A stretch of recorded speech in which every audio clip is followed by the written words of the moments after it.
What's up, guys? It's Casey Zogelman, aka the Fourth Sanderson Sister, coming at you with a very special Hocus Pocus video with a very, very special guest. I talked about the book Witches Run Amok when it was announced. If you haven't watched that, watch it by clicking on this thing right over here, although it'll be over here this time because my directions are off. So it's over here. And so make sure you watch that video before or after you watch this one. So if you want to watch it before, make sure you come back to this one because it's important. And the oral history of Hocus Pocus was such a fun book with so many great stories and behind the scenes secrets that took the fandom pretty much by storm. I have here with me today the author of the book, Shannon Carlin. Welcome to the Fourth Sanderson Sister. Thank you for having me. I'm very excited that you're here. I hope you're excited as well. I am. I am very excited. I should have just immediately said that. That's how excited I am. I'm like, ready to go. I'm ready to go. Awesome. Because we have some fun stuff in store for the viewers today. I have great interview questions. I hope they're great interview questions I'm sure for they you. are. I'm not concerned. I'm not concerned. Oh, good. And then we will also be taking part in a very special game of Hocus Pocus Bean Boozled trivia. I'm nervous. I saw some of those flavors. I'm very nervous. Very nervous. Yeah. I took your advice. I didn't try to take it easy on you. I appreciate it. I probably will regret it that I didn't say, please go easy on it. Make me look very, very smart. But oh no, my viewers are evil. Like, I love you guys, but you are evil. And you know you are evil, because every year on my birthday, you make me eat so many disgusting flavors, and I learn so many things I didn't know before. That's how I'm going to look at it. That the ones I get wrong, it's just me getting to learn new things. Yep. So I'm gonna be, I won't be as annoyed about eating a terrible, like, one that I've seen on there, like Dirty Socks or whatever, so... That one's actually less evil than some of them I've had. So I'll be lucky if I get that one, is what you're saying. Yeah, that one's not as horrible as some of them that are out there. But I really want to get rolling because I'm so excited to talk to you. Yes, let's go.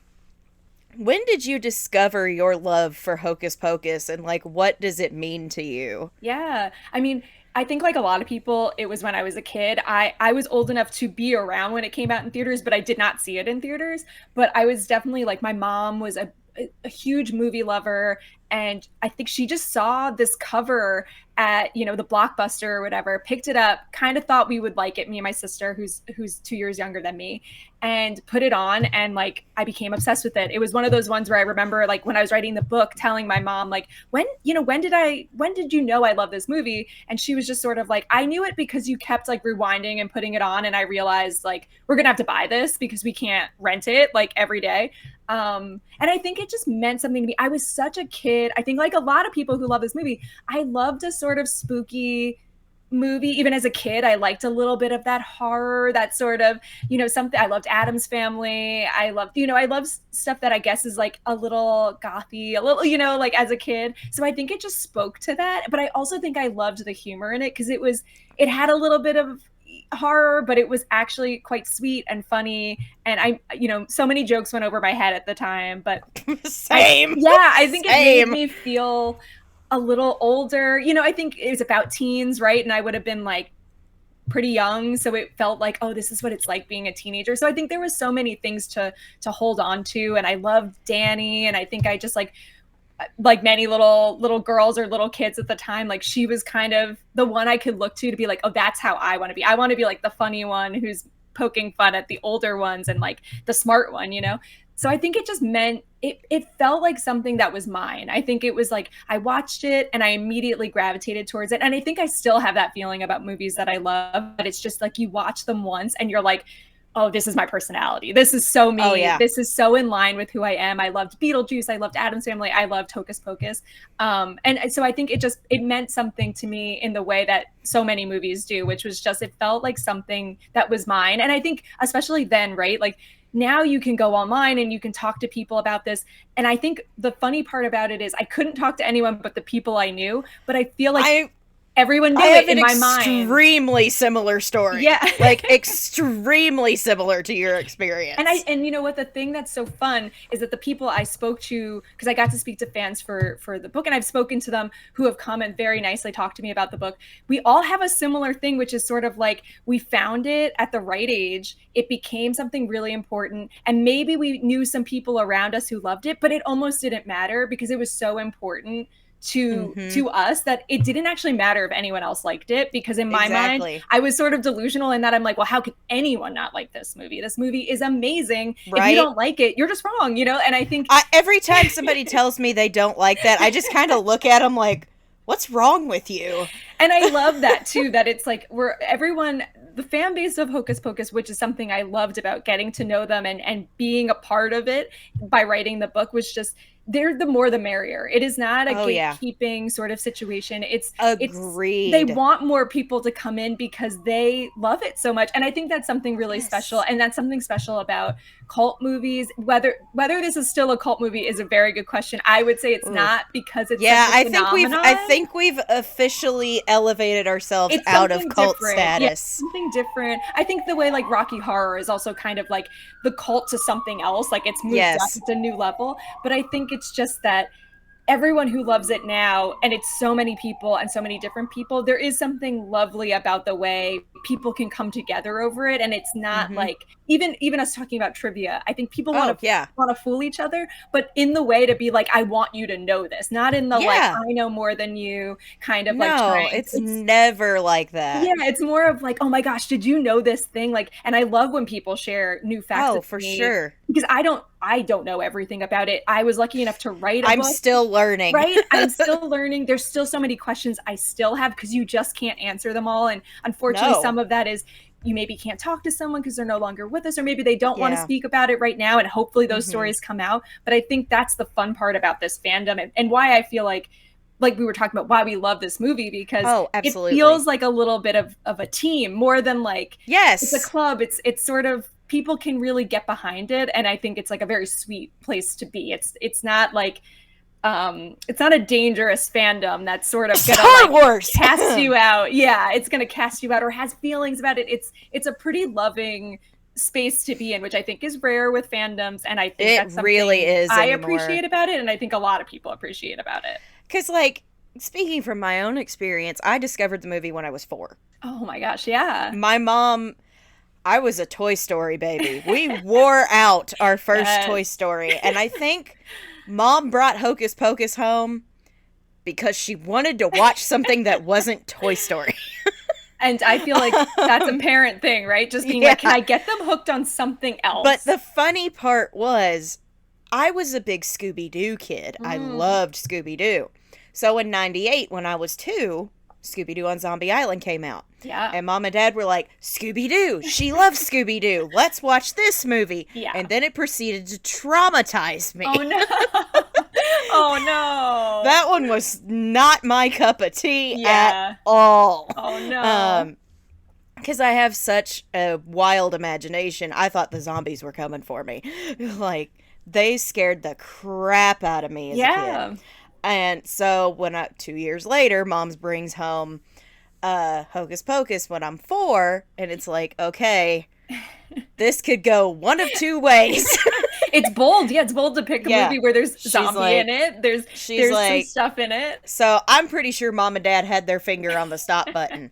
But as soon as Winifred and her sisters came on and started cracking jokes with each other. Yeah. Because that happens very early on in the movie, even in the prologue. Yeah. Even in the prologue, I immediately started laughing and I gravitated towards them and I was like, oh, they're great. I love this. And then we proceeded to wear out the first VHS copy of Hocus Pocus. And we had to get a new one, which I still have over on my shelf.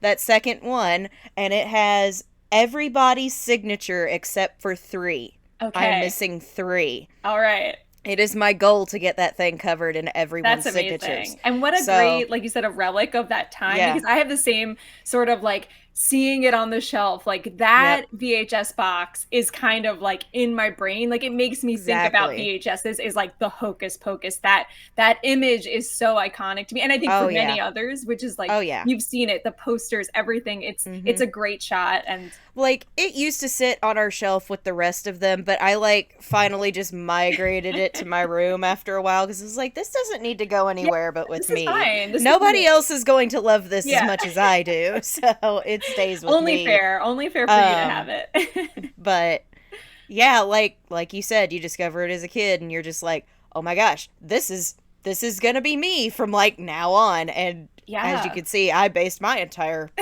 personality around it, calling And myself the fourth Sanderson I sister. was gonna say, and I love that because I think it does with these women who are the leads. I think there's stuff about it too that we don't necessarily think of now. Of like, what a game changer to have a movie that's led by three women who aren't Exactly. specifically. Bette Midler was not a cutesy little lady who was in her No. 20s. Like she was an established actress, Mm-hmm. very tough woman, diva. Like I think there's something special about that as well, that this was led by someone who was such a hit. She took a chance on something, and I She think did. she put her heart into it. And it's a bummer that it wasn't seen that way from the very beginning, but I love that Listen, people I have to throw them under the bus for this.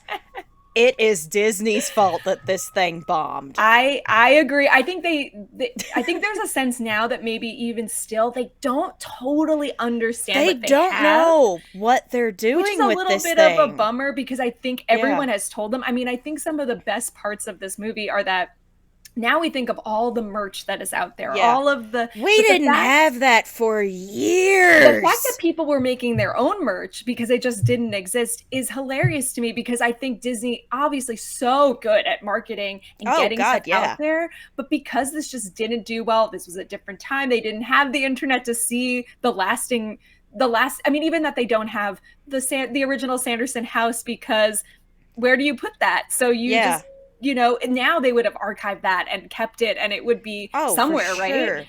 And not that they can't rebuild it, but it's not the Yeah. original, right? It's not No, the it's one not. that they used. But I feel like you said they didn't quite understand what they had. Even they it took them even a long time, I think, even when it started to do well, to Oh, for sure. understand. And I think some of that is maybe the audience that loved it, which Mm-hmm. was queer audiences, LGBTQ plus Mm-hmm. audiences, drag audiences, women. I think sometimes these Yeah. are audiences, right, that especially back then and even early 2000s weren't taken seriously as like Yeah. consumers of entertainment. It was like, well, that's their thing, good for them. And I think the fun part of this movie is the power of all of those groups coming together and being Oh like, God, yeah. oh no, this is my movie, and this movie is going to Mm-hmm. be around. Like, you guys better get used to it. And so I Oh think yeah. there's something very special about that too, that the crowd Well, who made it happen, or maybe some yeah. of the people that don't get respected, even though they Mm-hmm. specifically LGBTQ plus and drag queen community, Yeah. very much tastemakers. We all know how much the culture is based in their loves and what they teach us, and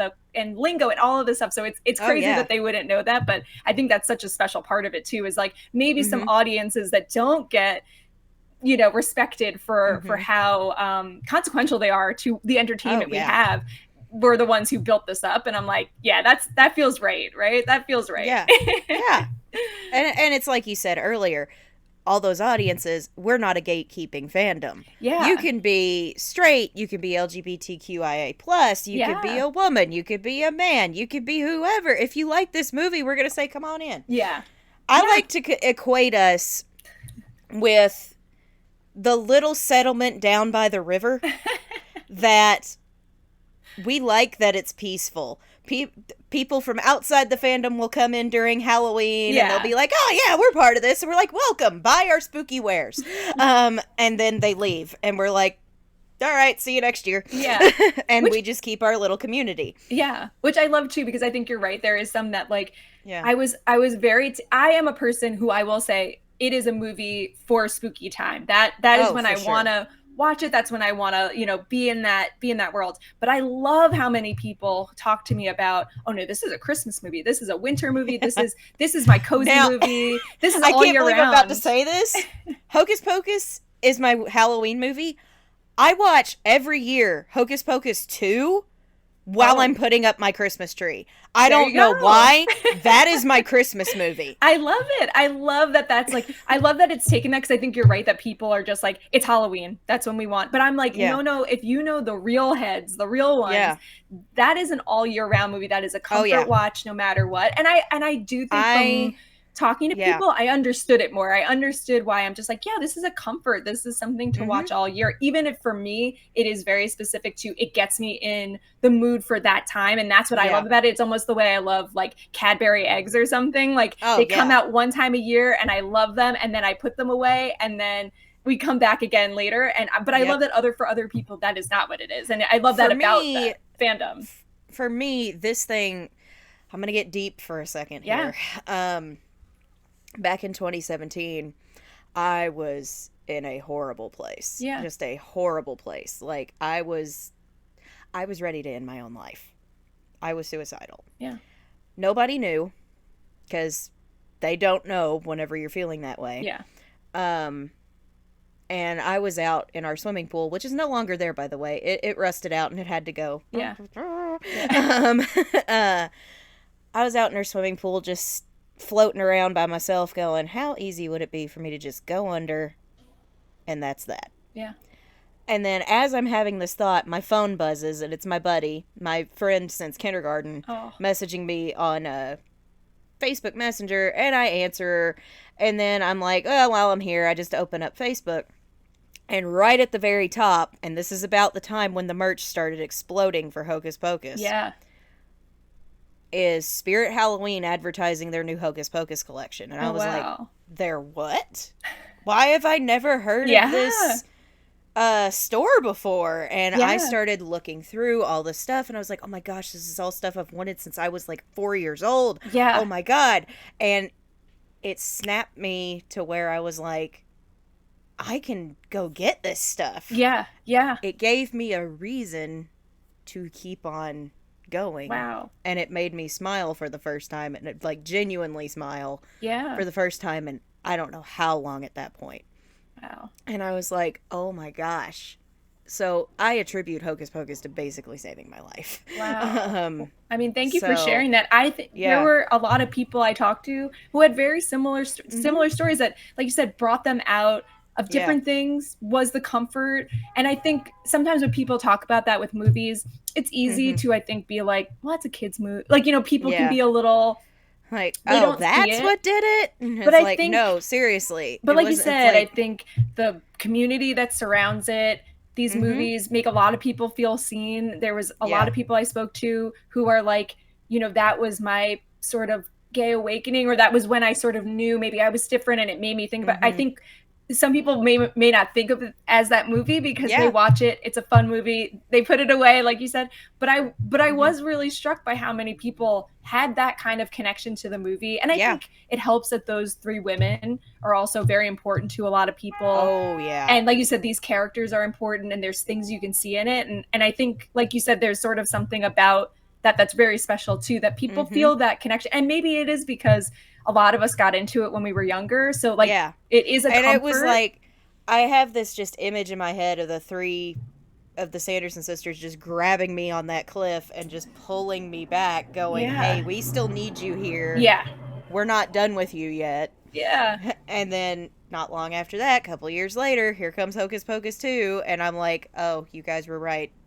Yeah, there was reason, like you said. And I think that's such a, like you said, that's a powerful thing to have with any piece of pop culture, something that, like you said, just makes you feel like something it's worth like it. Super special to me was I actually got to tell Kathy Najimy that story. Oh, wow. Yeah. Because I got to see her at a Comic-Con, and that, like, I got to actually tell her that story. Oh, so it's a really special thing, like you said, to be able to, because it does mean so much. And I think and like you said, I'm sure they get that more than people may think. Oh, because, I guarantee. Yeah, because it is such a, like we said, it's something that people grew up with. So it's been there through a lot of different things, a lot of ups and downs. Like you said, it can be the best moment. It can come at the low moment, but it's there. And that's something special about movies, right? They're there. They're going to be the same every time. And that's really special. And you know what it is. Anymore, when I'm feeling like one of those dips, I just throw on that first movie. And sometimes I let the second one play too, because I'm like, wow. I don't think it was better than the first one. I don't think anyone thinks it's better than the first one. That's just a fact. Yeah. It also gives me that emotional release at the end when Winnie has her own Yeah. moment, and I cry every single time, and sometimes that's the one I need to watch because I need that emotional release Yeah. at the end. It's like I need something to make me cry, and I know this is going to make me cry. Yeah. So, I think that, like you said, yeah. there is something nice about that too. Yeah, something that you're like, this is cathartic. Like I know at Yeah. the end of this, I'm gonna be bawling. Get me the Yep. tissues. This is gonna feel good. I Oh, do yeah. love the second one, like you said, Oh, God, for yes. being its own thing and for Yes. trying to be for a different generation. Because Mhm. I did love talking to people who are like, my movie is Hocus Pocus. Hocus Pocus Yep. 2, no, no, no. But then they're like, my kids who are the right age for Yep. that movie Yep. love Hocus Pocus 2. And I love that for them, that is Oh, like, agreed. that is more their vibe. And like you said, I can enjoy it as someone who's like, I Yeah. can totally see this is for a different generation and this is the Mhm. version for right now. But I do Yep. love that there is a group of young kids, right, who are going to grow up and be like, Oh, Hocus yeah. Pocus 2 is Yep. amazing. And we're all going to be like, wait, what? No, Yeah. Hocus Pocus. See, that's the thing that is getting me with the second movie is like everybody's like, "Oh, I didn't like it as much as the first one." I'm like, "I liked it fine. Yeah, I thought it was I sweet. liked it fine. Yeah. I had fun with it." But I also kind of had my expectations down here where a lot of people had theirs way up here. Yes. And I was Yeah, like, maybe "Guys, we're expecting it's 30 years later, maybe take it from up here and come about right Yeah. there." You're just like, we all talk about how that movie, also Yeah. Hocus Pocus, was kind of like crazy for the time because some Oh, of the yeah. virgin talk and all these It's things. it's literally going to have the same effect that the first one did. Yeah. 2 Yeah. is going to have its own thing just like the first one did. And I love that. Like you said, I love Yeah. that there's a group of people that maybe they came to Hocus Pocus after Mhm. seeing Hocus Pocus 2 and maybe think, Yeah. oh, this isn't for me, this is a little dark or whatever. And maybe they'll Yeah. grow into that. You know, Yeah. maybe it's like Get a for little kids. older, it'll be Yeah. okay. And I'm like, I kind of love that there's sort of an Yeah. option out there for maybe if you're someone who's like, Mhm. that one's a little too scary, that one's a little too risque for me. I've got my other one that's a little, Yeah. maybe a little more wholesome in a very Exactly. like straightforward way. I think they're both Exactly. wholesome in their own way, Oh, but yeah, for I can sure. understand maybe parents being like, you know what, I don't really want to have to explain virgins to my Yeah. child. So Hocus Pocus 2 is great. That is still one of my favorite jokes out of the second movie when that kid goes, "What's a Yes. virgin?" And Gilbert just, "It's someone who has never lit a candle." And I'm just Love like, it. Great oh joke. my God. The first time I watched that, I cracked up because I was like, that is the best joke you guys could have come Well, up we were with. all waiting, right? We're like, how are they gonna, Yes. what are they gonna do with this? How are they gonna reference It this? was And so I thought that funny. was great. That was a It great was way to so do it. funny. The parents can laugh, the kids can be like, what? And it's Yep. like, okay, go on. Just I'll keep explain it watching. when you're older. But yeah, I mean, just like, this is such a great, great fandom to be a part of. And I just love it. And I swear, I know a lot of people are like, oh, Star Wars is the biggest one. No, Harry Potter is the biggest one. I'm like, no, it's us behind the scenes. We have the most people. We just don't go flaunting it all the time. I think people may be surprised, yeah, at like Well, the like when the second volume. movie's teaser dropped, it beat The Mandalorian in Yeah. terms of views. And I was like, I don't think you need any further proof as to how strong we are as a fan base. Yeah, and like you said, I think there's also, as you said, I think there are people who sort of dabble in the fan base, Mhm. right?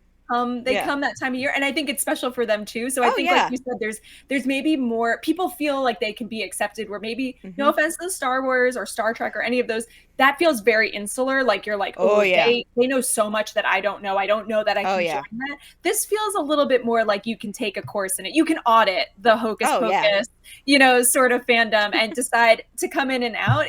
I think that's Mhm. a special thing because, like you said, sometimes it's like it does become part of you and maybe it can become a personality in a way that can be negative. And I Yeah. think there's something nice about people having the choice to Mhm. like live their truth in this Hocus Pocus Yeah. fandom. Exactly. So, like, all right. Wow, that first question, man. we were going, we were on We a were journey. going back and were we on a were just journey. having fun. And that's what I want out of this is just too, I me want us to too. have a casual conversation basically.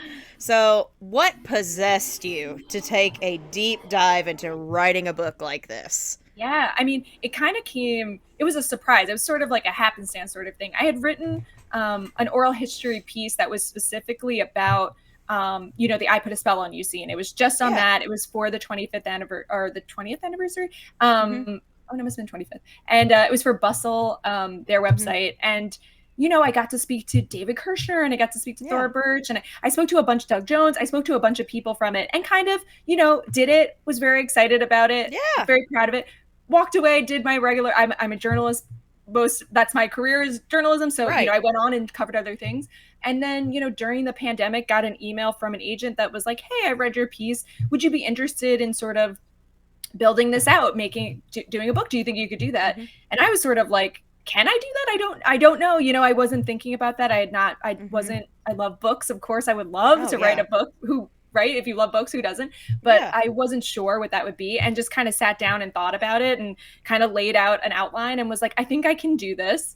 And we pitched it and, we got a publisher and from Yeah. there it just started. You start doing Yeah. the interviews. I think anyone who likes the movie has questions. And I think Oh yeah. it's the kind of movie, right, that like there was Excuse me. some press at the time, but it didn't do as well. So it didn't have a ton of press. And then more recently, a lot of press, right? A lot of those like fun fact pieces. But I think the fun part was with all of those pieces, maybe there wasn't as much of a deep dive. There was definitely some great pieces that sort of looked deeper into the movie. But I think I got lucky that there was also a lot of room to be like, there's people who have never spoken about this, who worked on this movie, who have never gotten to talk about it. And I think that's a sweet spot, right? If you're writing something where you're Yeah. like, I Exactly. can find out some things that maybe people don't know and I can try to share those. And I think that was always my goal, was to be like, I want someone who loves this movie to read this book and find some new things. And if someone's not as well versed, I hope they read it and it's Hmm. it's enlightening and maybe makes you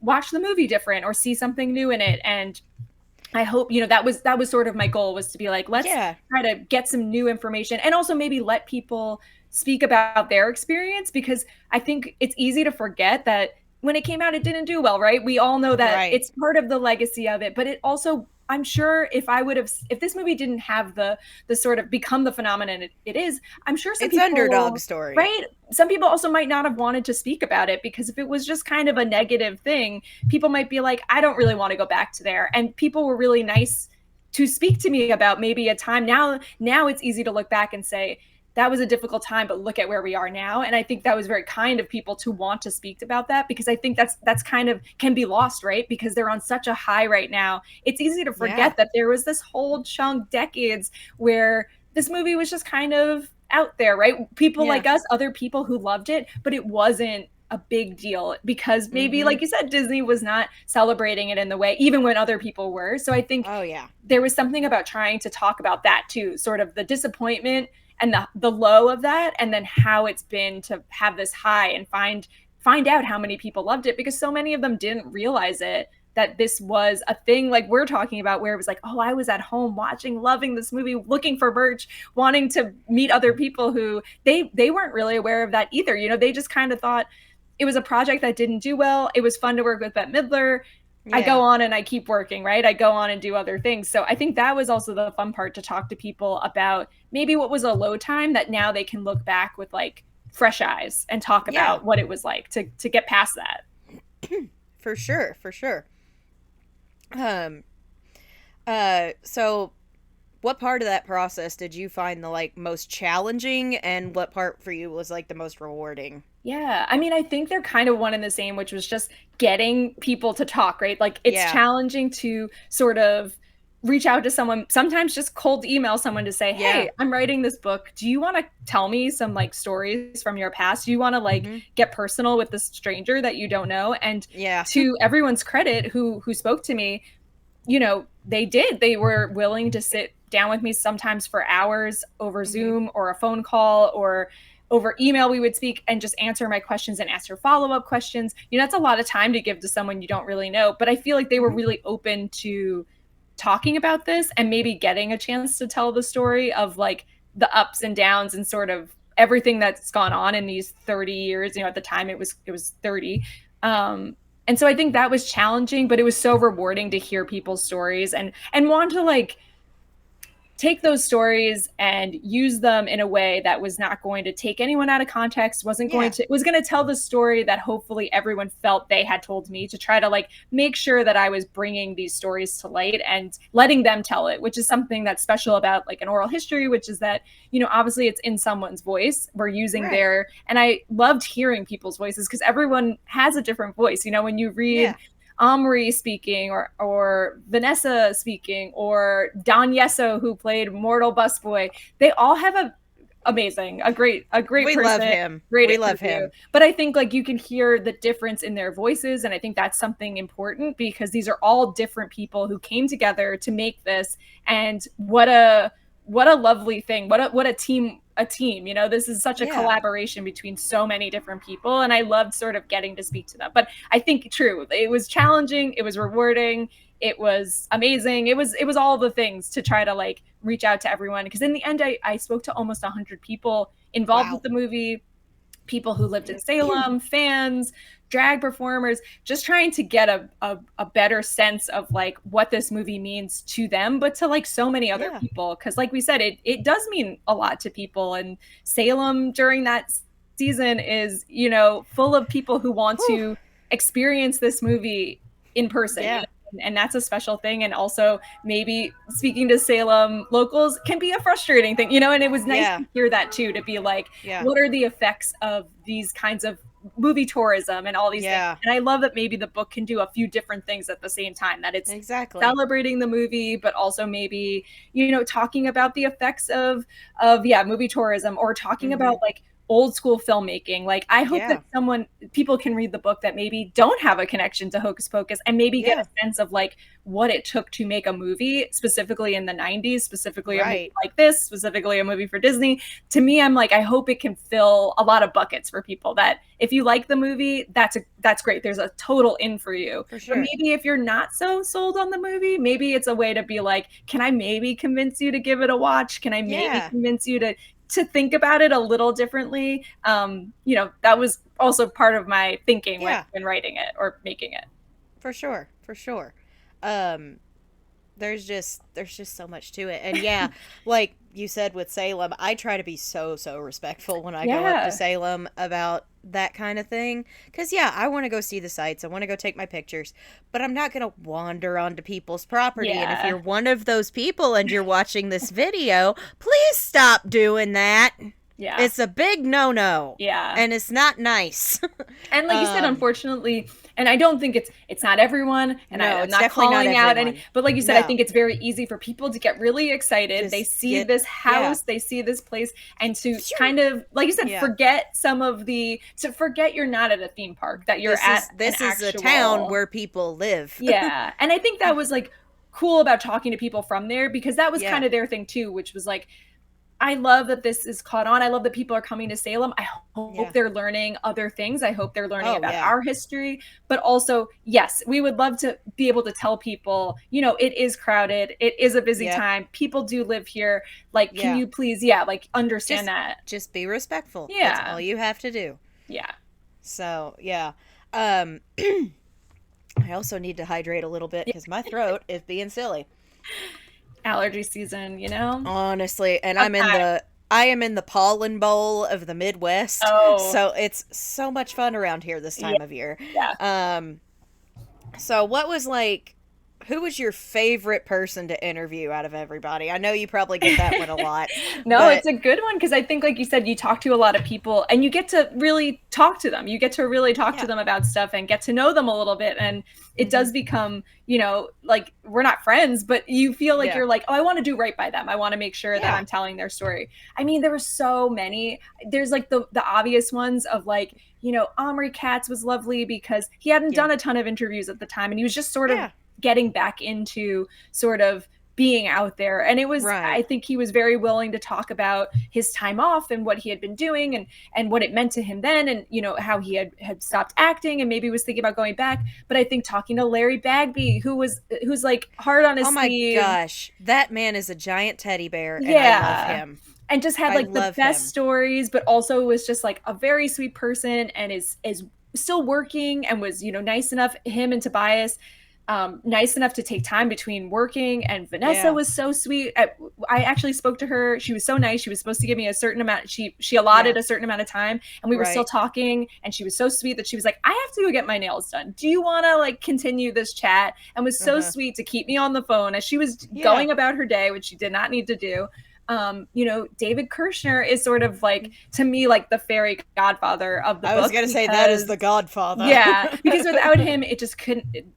It Hocus wouldn't be a Pocus cannot thing. happen. But also, I really truly, and I've told him this, and I will tell him this forever. Like his agreement, his like decision to let me speak to him, to let me in Mm-hmm. on the making of, to connect me with people who maybe Mm-hmm. were, you know, not sure that they wanted to share, and him sort Yeah. of, you know, giving me sort of the badge, you know, the badge of Mm-hmm. approval, was so helpful in doing this. And you do usually need someone, right, to sort of help you Yeah. along, that maybe has that sort of power, that voice, that relationship with people.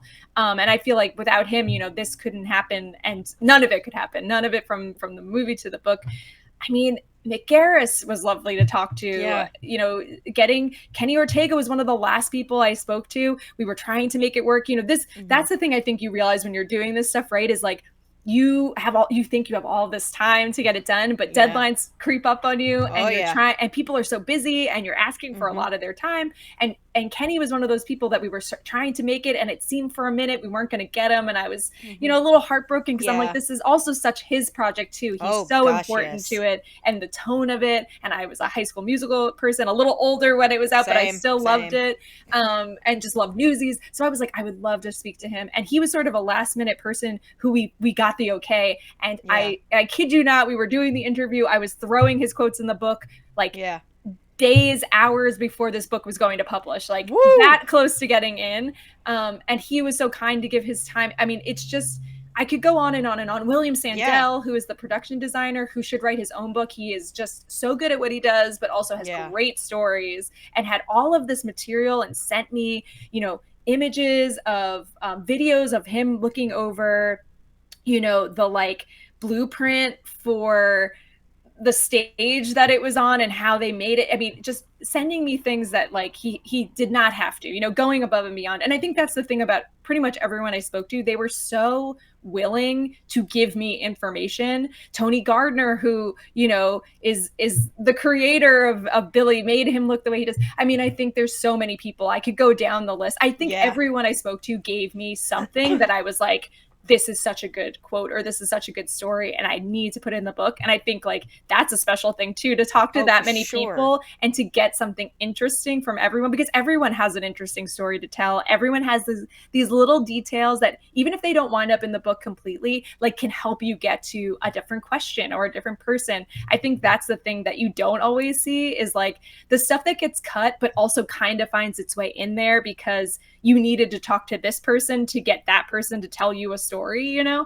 And I think that's all the stuff that I think about, like people who kind of like breadcrumbed me to Yeah. someone else or helped me get to a story. So I'm like, I think it's so many people. I could literally name everyone. Those are Oh probably the yeah. ones that like stick out, just because I probably spoke to some Right. of them more than others. But there are people I spoke to one time who gave me Mm-hmm. like great stuff that I'm just like, I wish I could have spoken to them more, but there wasn't Yeah. a total reason to, or there wasn't Right. time to. And I think that's the thing where you're like, when you get to spend a few times talking to someone, like the things that start to come out and how much back and forth you go through. Because a big part of this was like, memory is pretty fickle, right? Like people can tell you a Mm-hmm. story and it's what they remember, and you don't know if it's 100% true, right? And I Yeah. think with the book, I was always trying to be like, can I confirm with someone else a version of this story? So in the book, you may see someone tell a story and then three other people tell the same story, to be like, look, this is a memory from a lot of people.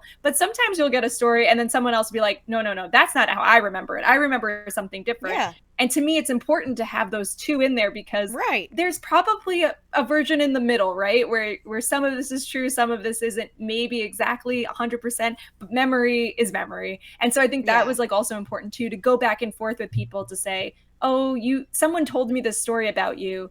Do you remember this? Is this true? Because I think that was a way to make sure, like, let's get every angle of this story. If someone's going to tell me something, especially maybe something that could be seen as, you know, negative against someone, I always wanted to make sure there was a version to say, did this person get a chance to respond? You know, can they Right. say, I don't remember it that way, or that's not what happened. There were people who were like, oh yeah, that's what happened. You know, like there was Yeah. people to sort of confirm it. And I think that was also part of the process, was like really having these conversations over and over and going back and Yeah. forth, and follow-ups. And to everyone's credit, they were willing to answer follow-up questions. You know, they could have said, I already did my interview, I'm good. Yeah. But people were really willing to be like, oh, I've never heard that. Like, but here's what I remember, you know? And I think that's like a special thing too. For sure. Do you have like like one or two favorite stories that you got to hear? Ooh, yeah, that's a good one. I always think about this because I think they kind of change. So like today Yeah. I'll tell you one, but if you ask me 3 That's weeks from now, fine. I'll be like, oh my gosh, I remember someone telling me. Yeah. I loved everything about the making, using the cats, like using the real cats, the CG, but also the animatronic. I loved it. It's one of my favorite chapters. It was so fun talking to people about it. I loved the story about how Michael Jackson wanted to like buy or take over the Sanderson house, how he wanted to bring it to Neverland. That's crazy.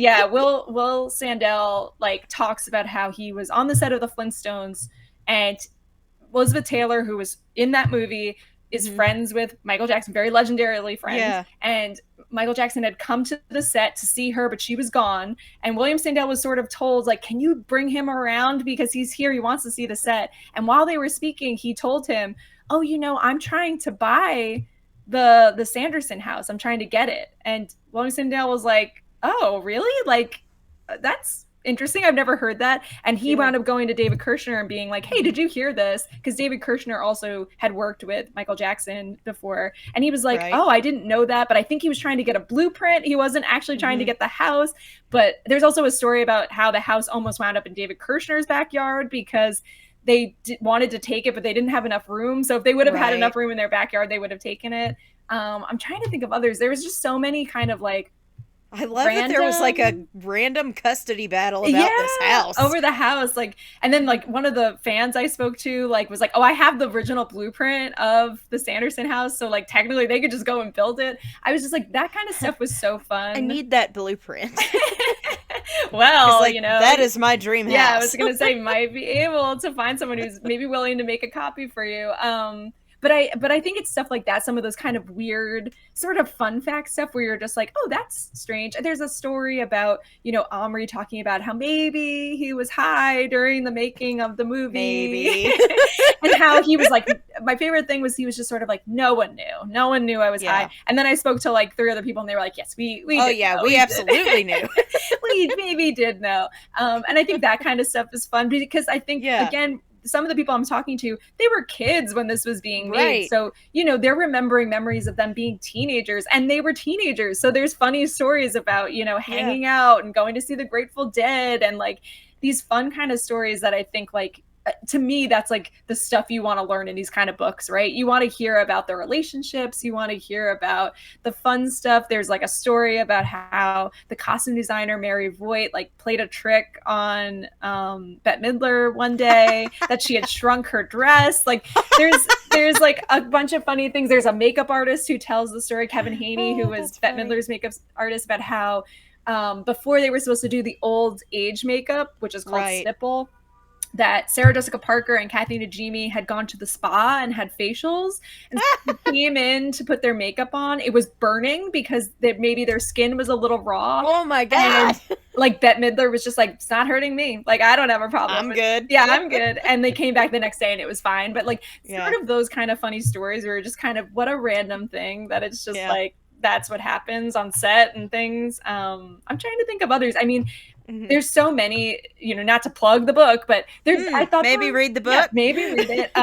You know, there's a bunch of stories like this that kind of come in throughout that are just sort of random kind of things that again, those are the things I love, where it's like, it's so cool to see how things are made, but it's also fun to hear those kind of like little stories that maybe don't come out unless you really talk to people for a bit to be like, hey, like, is that true? Did you know, do this or that? Or did this person almost get cast in something? Which I think is like also always funny when it's like, oh yeah, this person almost showed up in this role or whatever. But yeah, I mean, I think there's so many fun stories. Those are just a few, but I feel like they're every time I feel like when you read these kinds of books, like those are my favorite stories. They're just like the kind of weird ones like we're talking about. For sure. If you could have added one more person's stories to the book, who is it?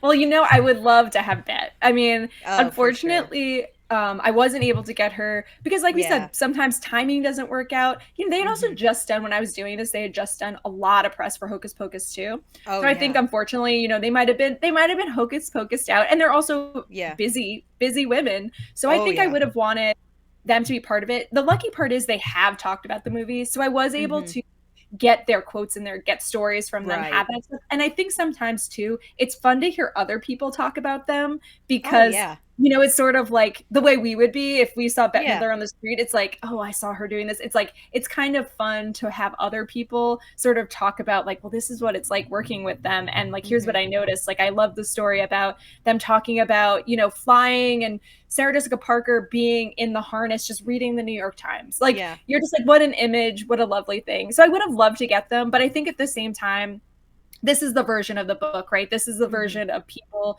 talking about them. Yeah. I do hope there's like that little, like, in a paperback edition, could I get time with them? Could I have a Q&A? Could there be added material? So, I keep myself open that I could eventually talk to them, but there's something nice about maybe like at some point someone else will get them and that's the addition, but those are definitely the ones. There's out of the ones I could have gotten, but there's also like smaller people that were in the movie. Like someone had told me that Andrew Dice Clay, a comedian from the 80s, was almost cast as the mortal busboy, and I tried to get him to talk to me about this, but I could never get time with him, unfortunately.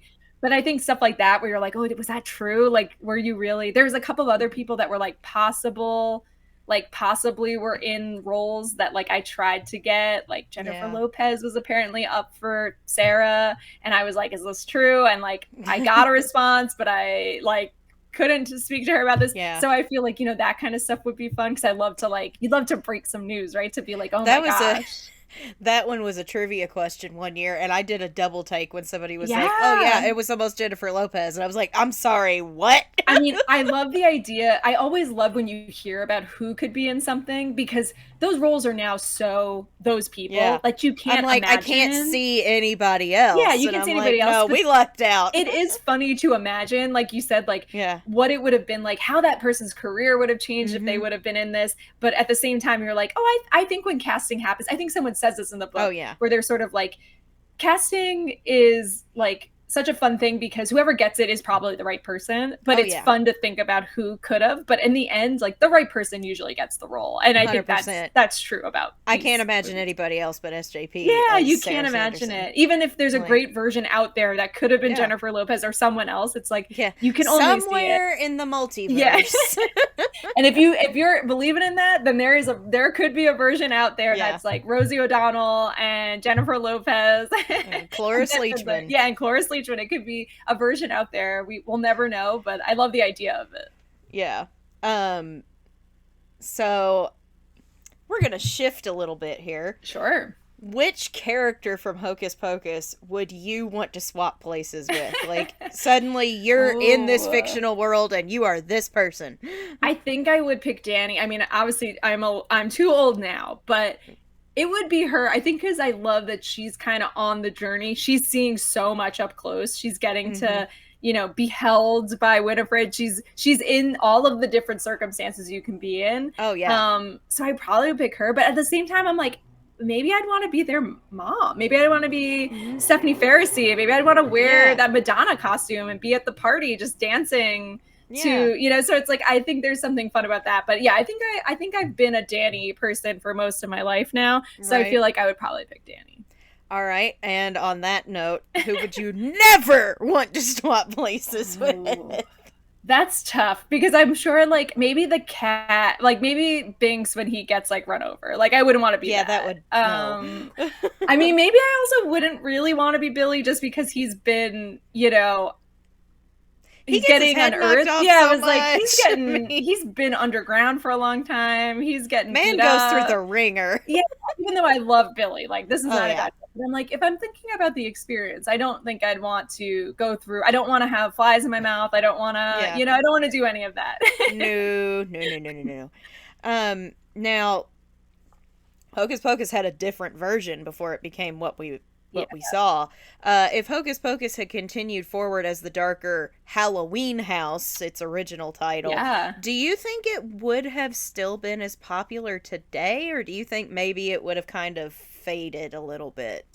That's such a good question because I do think that like some of the things that people like about this version is the little bit of the darker Mm-hmm. element. So it is, like you said, hard to think like if it was really just dark, if there maybe Yeah. was less comedy and more darkness.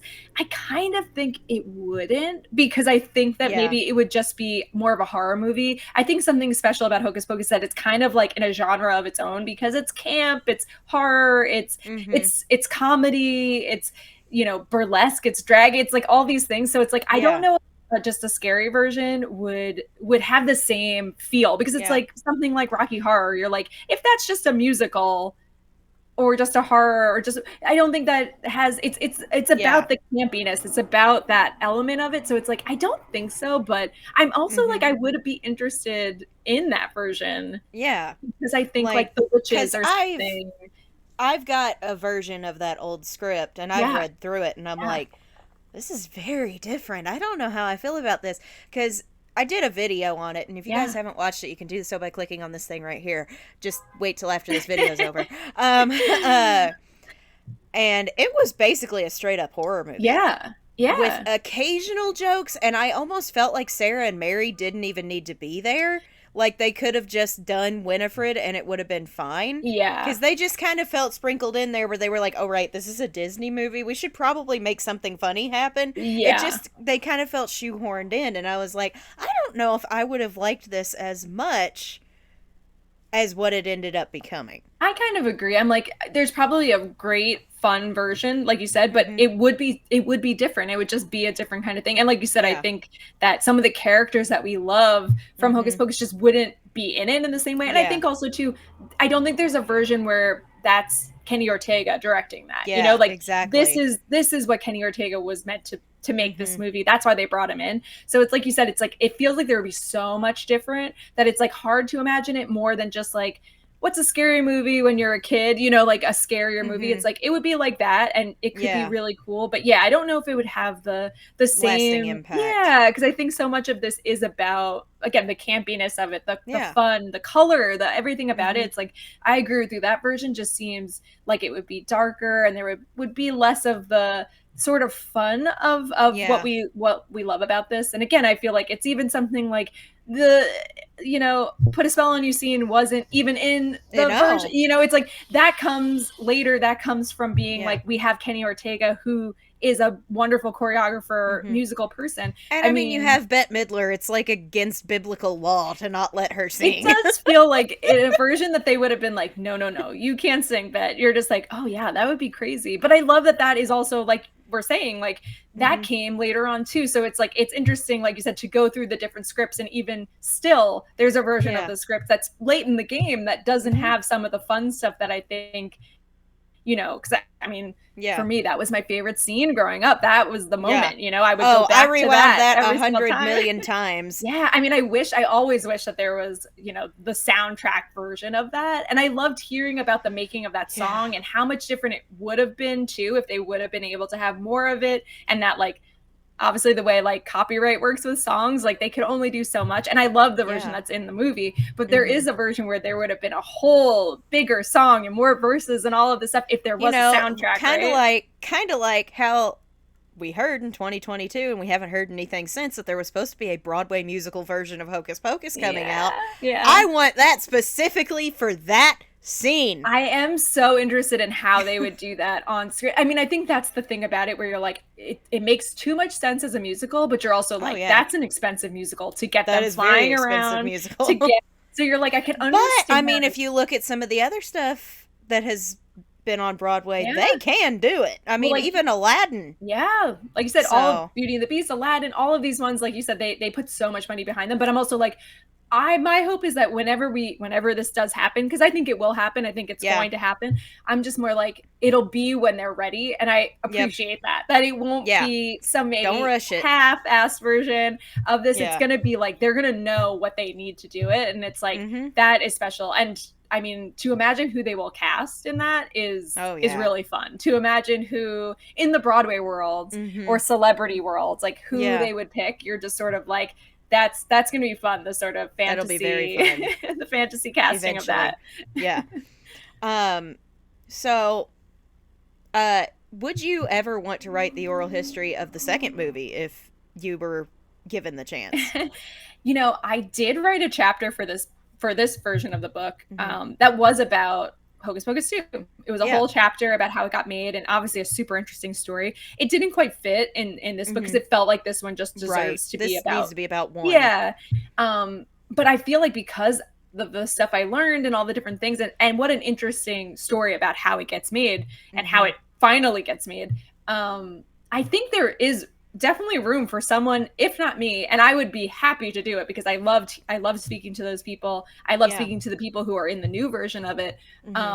Even if it was just like a shorter book, you know, a shorter little novella. I think there's a really fun story. I think especially a movie that comes out nearly 30 years after another movie that didn't do well at the box office and it's just such a weird and then story. It becomes the most streamed movie on and Disney Plus to date. Another movie that we're sort of in the, like, you know, Hocus Pocus cinematic universe. We're getting there. We're getting to that point where this could be its whole thing.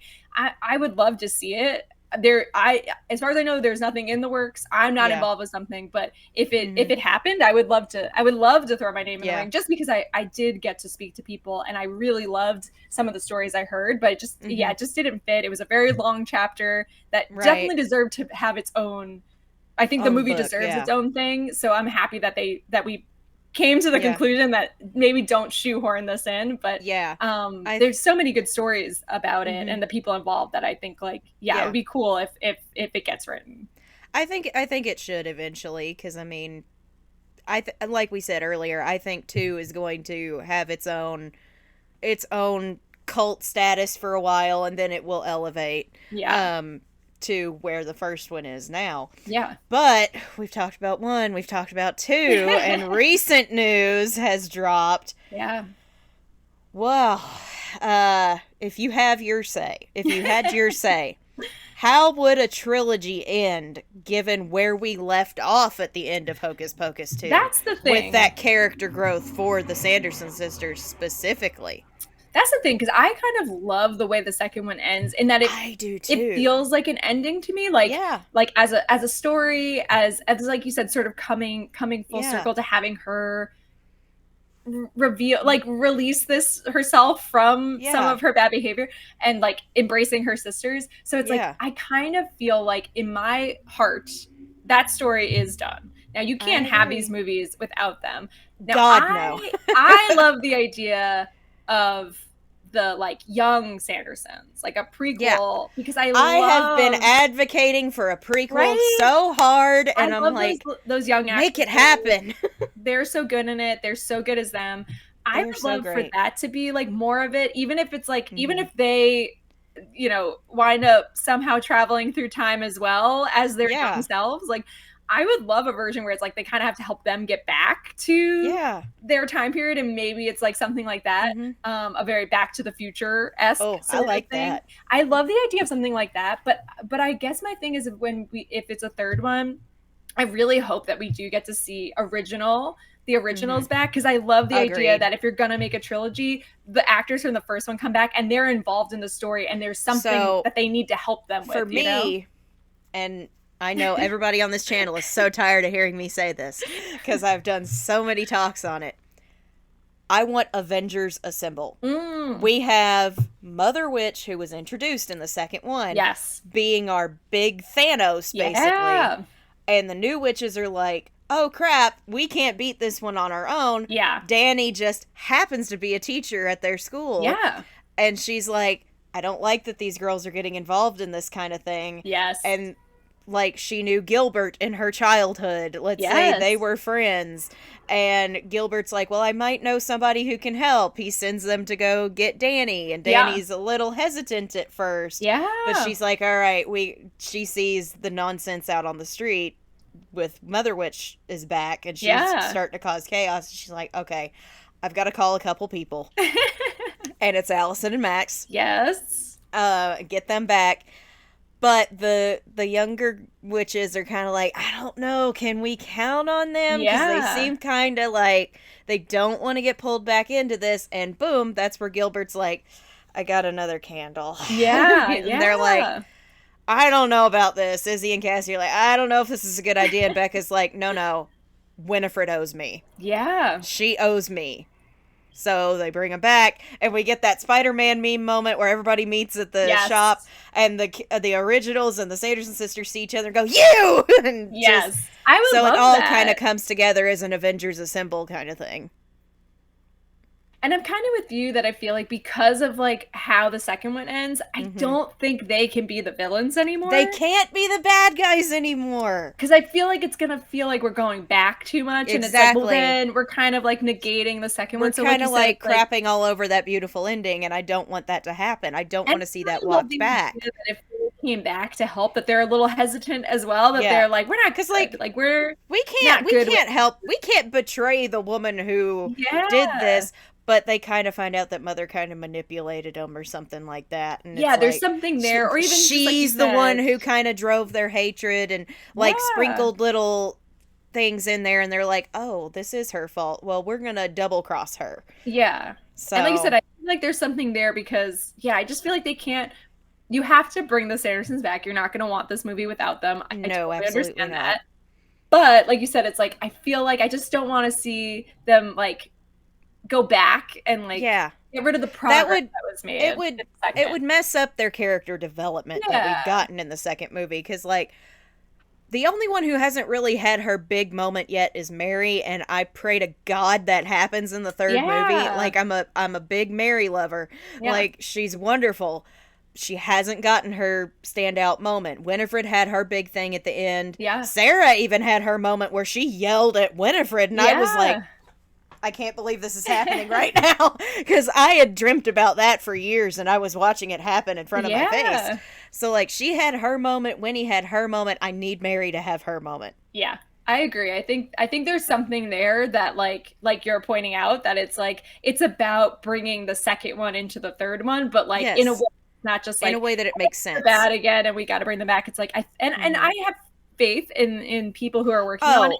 That they will. The fact that Bet has already said that the script is pretty brilliant, I'm like, I trust you probably more than anybody else. Yeah, I also think it's like it felt like they were, figuring it out and holding out, maybe to, like you said, make sure that it was something they wanted to do. And I feel like I'm gonna have faith that like everyone involved is like, we know what we need to do next, and this is the version of it. So like you said, I'm also hoping that it can have some of that original, some of the second one, and be its own thing, which again, not easy to do, but but I'm gonna have faith in them, because I think, like you said, the second one is better than, I think people who were open to it know that it's better than you could have imagined it could be. And it's doing its own thing, and it's like, it would be cool to see if they're gonna do another one. But I also will say I love the idea of like a TV show that's just like the prequel of the witches. God, like, I need that so bad. I pitched that on this channel, actually.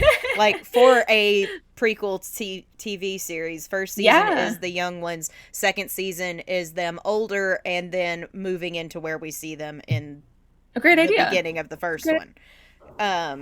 It all builds up to that first scene in Hocus Pocus. So I love that. That's a great idea. Yeah, I'm like, that's what we need. Give me like 2 or 3 seasons. 2 or 3 seasons of that. Come on. Yeah, I was like, I think kids and adults would probably be very into that. So I feel it's great. Sure. It's a great idea. So I'm curious to see if you have one. What is your personal like wildest Hocus Pocus theory that you could that you think could be true? Because mine currently, my favorite one that there are 2, is that Mrs. Allen is descended from Elijah, and that's why she knows what happened to Thackeray. Ooh, I like that Because one. not everybody should know what happened to Thackeray Binks. That's a good point. Because all of that just happened within the house. Yeah. So I think she's descended from Elijah, and Elijah knew what happened. I like that. That's a good one. And then the other one I have is a little darker, that Billy was unwittingly helping the Sanderson sisters butcher their victims. Ooh, that is a little darker. I think also too that's like for people who are like, no, Billy innocent. Because here's the thing, that choice of they didn't get caught until after Winifred killed him. Ooh, if you look at the timeline, yeah, he died May 1693. That's true. They got caught October that same year. Ooh, okay, those are good. I don't know if I can beat those. I mean, I was not a person who believed this as I was making the book, where I was sort of like, this is out there that like Allison is really a good witch and I was sort of like, I don't know. And then after watching the movie a lot and thinking of people talking about it and like sort of pitching it to me as like, here's how it would work, I did start to be like, I think I like that. I think I like the idea that she's descendant from witches, a good witch. She is a good witch that she doesn't even know, and that's something to bring out in a different movie, is that she's got this. And I was like, that's kind of maybe in number 3. Maybe in number 3, Avengers Assemble. Yeah.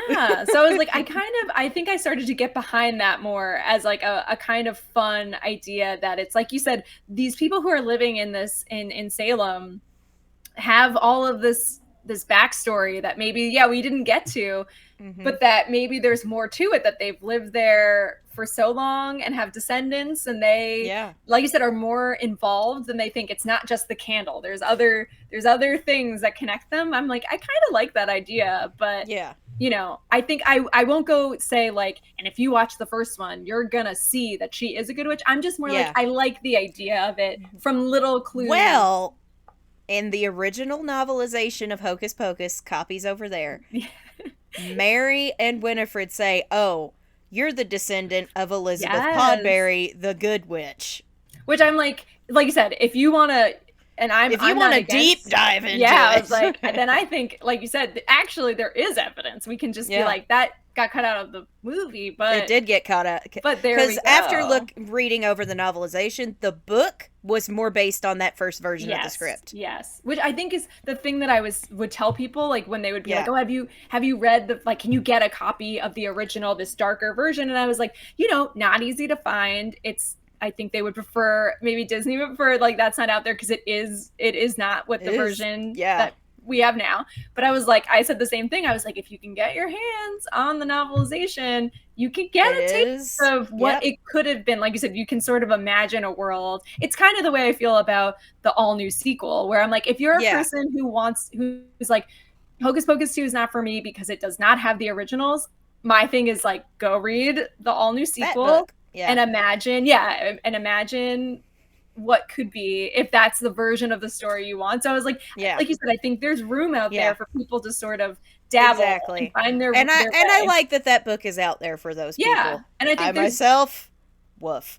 I know there's a lot of people that's a very I think it is a controversial book in the fandom from everyone I've spoken to. This is that one that I'm like, oh, I just couldn't get on board. Yeah. But that's also okay. Yeah. It's not my cup of tea. I like the second movie better. Some people like that book better. And like you said, I think that's the fun part, that there is a choose your own adventure element. Exactly. If you want to keep those characters alive, there is a way to do it. Like you said, whether you agree with that direction is totally to the side. Yeah. But there is a version. So I was like, I love that there's, like you said, there's a lot out there if you want to dig in. And if you have a kid who wants to dig in, there's books that they can be reading, which I love. Get these kids reading. So like you said, I really wish they would come out with a novelization for the second movie. They haven't done that, and I wish they would. I'm surprised they haven't. I wonder if you're right, though, that like as we get closer to a third one, maybe that stuff comes out. Maybe they want to celebrate that more. But I'm surprised too, because I think especially for the group of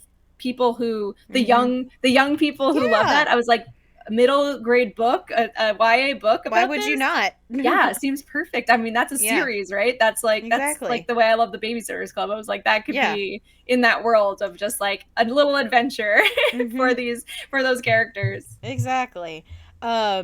So really, I think we've talked about everything. So my last question is, are you ready to throw down with me in Hocus Pocus Bean Boozled trivia? So I don't know if I'm ready, but I am excited. And Don't worry, I'm never mentally prepared for it. that's the way I feel. I was like, should I be should I be? I was like, I was writing my questions and I was having so much fun writing them because I know how much you know, and I'm trying, and I was like trying. And to I know you know a lot too. So I was trying to go through, different episodes you've done with trivia to be like, I don't want to repeat things. I'm sure I will. Yeah. I'm sure I will. That's okay. Here's the thing: I have been asked the same question twice for 2 different birthday streams, and let me tell you, I still don't remember the one.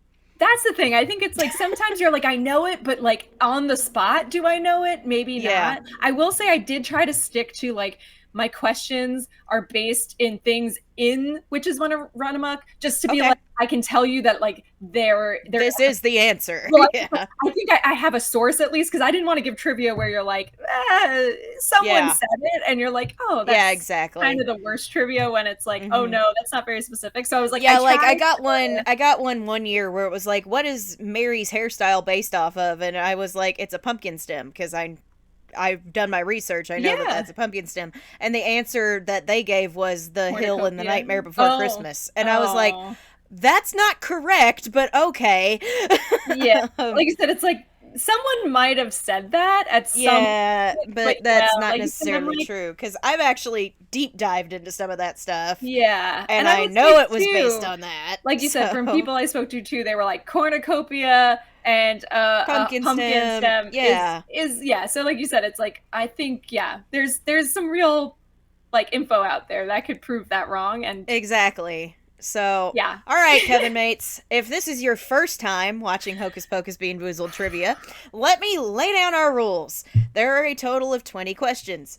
10 from me to test Shannon, 10 from Shannon to test me. We are going to go back and forth with each other. She'll ask one, I'll ask one, or vice versa. And we'll repeat until they're all finished. If one of us does not know the answer to the question, we face the dreaded Bean Boozled Cauldron.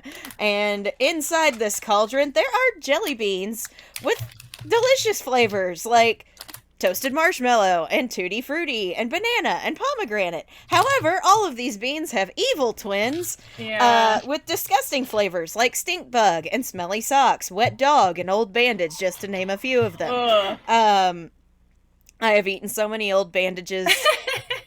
It's so awful. Okay. So we take one bean from the cauldron, we eat it, and we pray it's not disgusting. To the side, I actually have, if you have these in your bag, I would highly suggest you lay them to the side. Okay. For palate cleansers, because neither flavor is disgusting. You either get minty toothpaste or you get a berry blue flavor. I use these after a particularly nasty shock to my taste buds to get the taste out of my mouth. They are all okay. You either get a nice little pepperminty flavor or you get a nice little berry flavor. There's nothing wrong with either of those. That sounds good. That may be important to know. Yes, it is. Trust me. The winner of the contest gets to make the loser eat 3 beans of their choosing, and they can go either all at once or one at a time to drag out the pain. Okay. We are going to flip a coin to see who gets to start the game. So I have a quarter right here. Do you want heads or tails? I'm going to say heads. All right. I'm going to try to flip this to where I don't drop it. It is heads, so you do get to start the game. Ooh, okay. Oof. I'm nervous. I'm excited. As am I. I'm concerned about what As am I. And looking at these colors, some of them are not appealing. Yep. Great. So, my first question. Okay. Which of Hocus Pocus was filmed at Stage 2 on the Walt Disney Studios lot? Which classic Disney movie was also filmed there and is now named for its star? Do you know Jesus? Oh, Jesus. She's going out of the gate with a hard one. Okay. I don't know. Okay, I can tell you. Go ahead. It's Mary Poppins. Okay. It opened in 1949, and it So is it's now Julie known as the Andrews' Julie Andrews stage, because they also filmed parts of Princess Diaries there, which is kind of cool. Okay. That she That's neat. returned. She returned there. So I have in my hand either birthday cake or dirty dishwater. Oh, So let's difference. see what happens. That's dirty dishwater Oh right no! there. Oh no! Okay, now I'm looking to see. That is not great. Those speckled ones seem like they're scary. Yeah, I was like, I don't know about them. That one wasn't as bad as I thought. Usually it's like just a hint of Dawn dish soap. Yeah. Which I just love that was like, someone was like, yeah, let's do that. Let's do dish soap. Yeah. Well. Oof. I know I'm going to eat one, so. You are going to laugh when you hear my question because it actually kind of goes in tandem with yours. Oh, wow. Okay. Oh, now I'm nervous because I'm going to be like, oh no, this is the only thing I knew about it. Which witch styled their broom riding takeoff / technique after Mary Poppins? Oh. Oh, that's a really good question. Okay. I want to say Sarah? Is it Mary? It is Mary. Oh, I should have went with my gut. Okay. I'm going to pick this one. It's like a greenish. Okay. Speckled one? That's probably either Juicy Pear or Booger. Okay, we're gonna find out. It seems like it might be like jalapeno, actually. Oh. Okay. Maybe it's Booger, but it's like... You have a different kind than I do. Mine's the 7th edition. I'm trying to see if it says... No, this must be Booger. Because that's the only green one. But it tastes like... It had a spice to it. Huh. It wasn't as bad as I feared. Yeah, that was a lesser of several evils. Yeah, I think I picked a green. My favorite color is green. I picked green, hoping it wouldn't steer me wrong. Winifred saved you. I know. I should have went with Mary. I should have known that she's on a different vehicle. It is. That's it a good is one, though. Kathy. It's actually, you can see it whenever they're flying away from the graveyard and she does the broom hoe. She's got her ankles out just like Mary Poppins does. I actually heard that in an interview. That's such a good one. I'm going to keep that as a fun fact to share with others. It is a really fun fact. And I'm like, oh my gosh, Mary Sanderson and Mary Poppins share a thing. That also should have thought of that too. Like a Jeopardy sort of question, where it's like, there's a clue. All right. Okay. Your turn to hit me. Yeah. So before Kenny Ortega became the director of Hocus Pocus, Ron Underwood was hired for the job. What 1990s cult classic is Ron Underwood known for directing? Oh, God, you are coming at me hard. Oh, okay. We're just going to eat a lot of... We're just going to eat a lot of jelly beans. This is a great ad for the jelly beans. That's what we're getting. It's really not sponsored. Yeah. Bean Boozled, get on board. I mean, Jelly Belly, if you want to sponsor me. I am. We should be adding them at Jelly Belly when this goes up and be like, Jelly Belly. Exactly. There were a lot of cult classics that came out in the 90s. I know. That's a little bit of a tricky one. But it is, I feel like, I'm trying to think if there's another clue I can give about the movie he directed. I guess it's might help me a little. It's got Kevin Bacon in it. That helps me narrow it down a little bit. Okay. Is it The Invisible Man? Ooh, that's a good guess. It is Tremors. Which I will say is a movie I watched a lot at sleepovers. That was a sleepover movie. Oh, no. Oh, what is this? This one is my old nemesis, and it's actually the one that helps me remember things the best. It's the reason I know certain things and certain words. Oh no! It's marshmallow or stink bug. Oh, it's the or for all of these. That is. Yep. So it's probably gonna help me remember Tremors. Here we go. Marshmallow. It is not marshmallow. No. Oh my god! I don't even think my edition has that. Be glad. Yeah, I feel like I've got wet dog and I also have that one. Yeah. Barf, I've got a stink bug one. Tremors. I'm gonna remember that one forever. Yeah. Tremors is now you're just F Tremors. I'm trying not to I'm trying not to say the ones that I know, just in case they're... I'll tell you at the end, just in case there's questions you have. Okay. Oh, I gotta take a drink of water after that one. I know, I'm like feeling like I should have like brought another water just in case. This is like hot ones or something. I need like a soda, beer, a milk. Need a little blue one while I'm out. So, my second question for you. Oh, toothpaste. Thank you, God. Who never wanted the taste of toothpaste so much? In the original draft of Hocus Pocus, what did the Sanderson sisters return as after the candle was lit? Oh no. I feel like I should know this. What did they return as? Because they weren't just humans. Were they like rat-like? Was it like... Okay. I feel like that has to be my guess, because I said it. I mean, so. I'm happy to let you have one more guess. Oh. I don't know if I know, because I feel like I can't not like see that in my brain. All right, I'll just say that was my guess. I think it was wrong. They came back as wax dummies of themselves. I was gonna say statues, but I was like, no, I'm thinking of the end. I'm thinking of the end of them, but I should have. You were thinking the correct answer, because as it goes on, Winifred like can dig her finger into her arm and pull out wax. You're right. That's the thing. And I like remember the later they go through too. the night, they start like getting stiffer and all this stuff, and just turning back into wax. Which, like you said, makes sense at the end when they turn into a statue, because you're just like, and also the candle aspect of it. So this is a great fun fact. Okay, I'm gonna pick this like red one, which I think is either. Oh God. Pomegranate or old bandage. Yes. Oh no. I can tell you that now. Okay. That's my old nemesis right there. It's pomegranate. Oh, thank God for you, because you would have known if it was old bandage immediately. I feel like each one I'm putting in my mouth, I'm like so scared, and then I'm like, okay, this isn't as bad. No, I think this is pomegranate. Okay, cool. You got saved. I was gonna say, I think I'm not getting the worst of it yet, but maybe the Hocus Pocus gods are feeling for me, because I keep saying I should have said that, and they're like, we're gonna let you. They are. We're gonna take it easy. The Sanderson sisters are like, you're okay.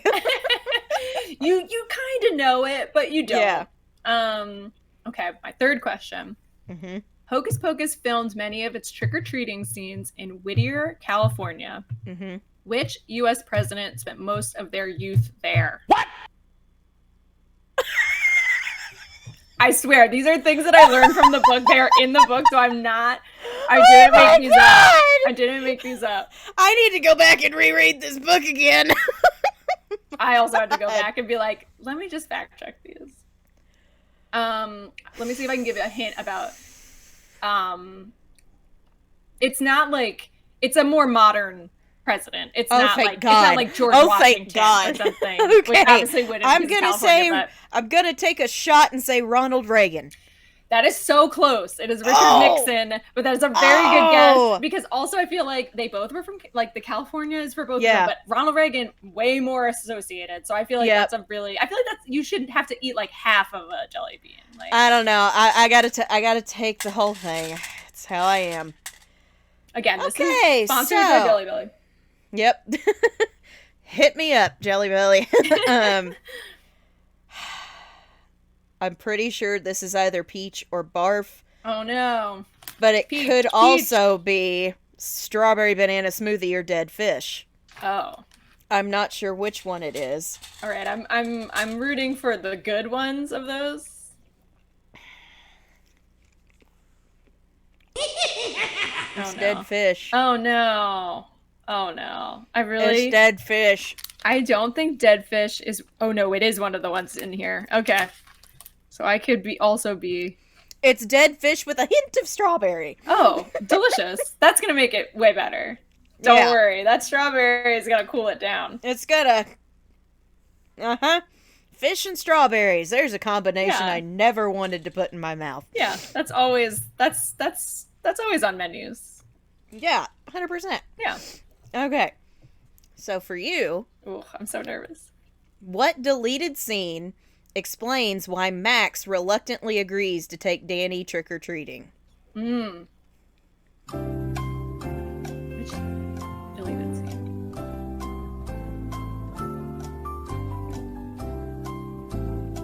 Okay. I'm torn because I know there's like a scene with his dad that's like by the water. Mm-hmm. And I want to say that, but I'm like, does he actually?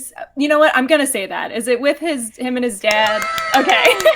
The answer is Mr. Dennison talks with him on the beach about not getting his driver's permit. Okay, I was like, doesn't take her. I forgot. Like I was trying to remember. You got one. Like, all right, she's up by one, folks. Right.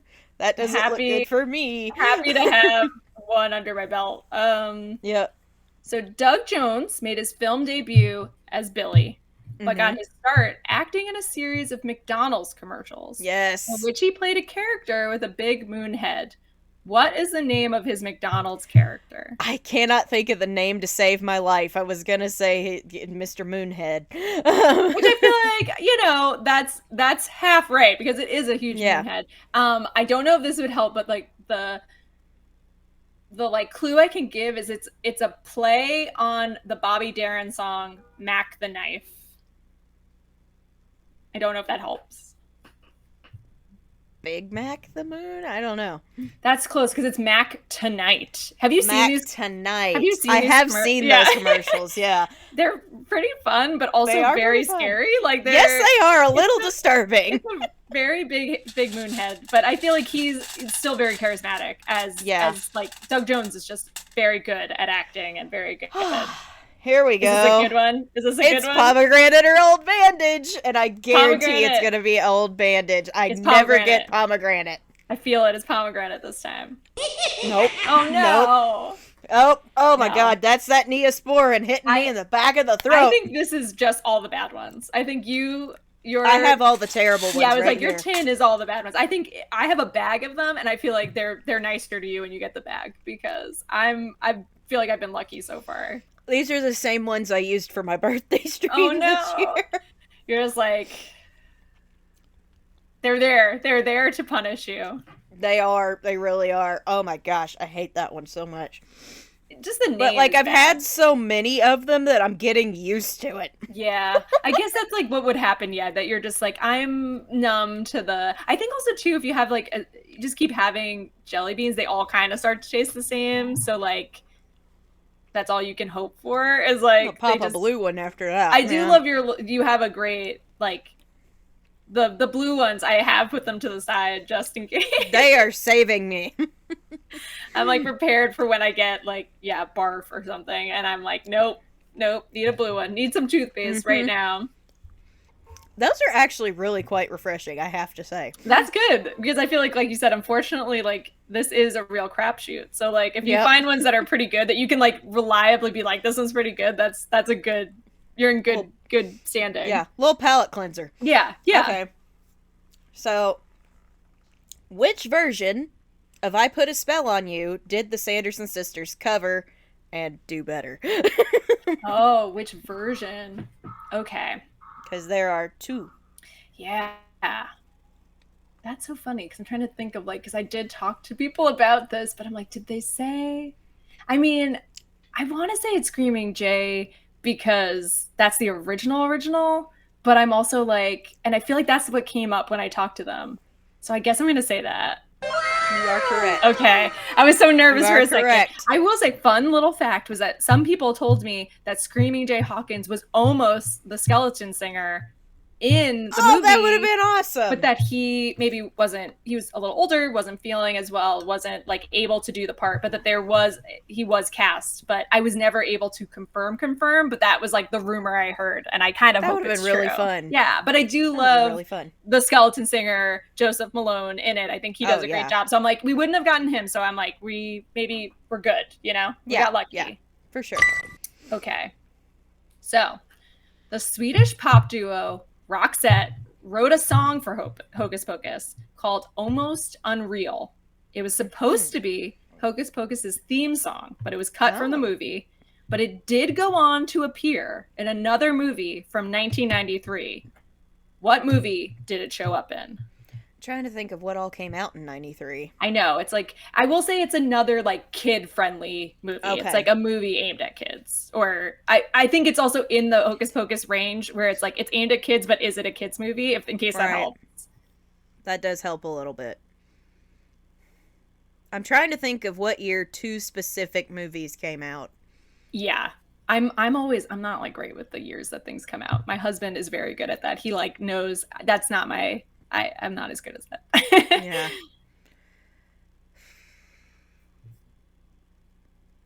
Man, I am 0 on this scoreboard, and I'm probably gonna stay there. No, we're only halfway through. We've got time. Also, I've got one, so it's not like or You whatever. have I got two now. I got two, but like I think you're being kind to me, so. Oh gosh. I wish I could remember what year this came out. I'm gonna say Casper. Oh, that is a good, and also I feel like this song would have fit better in that.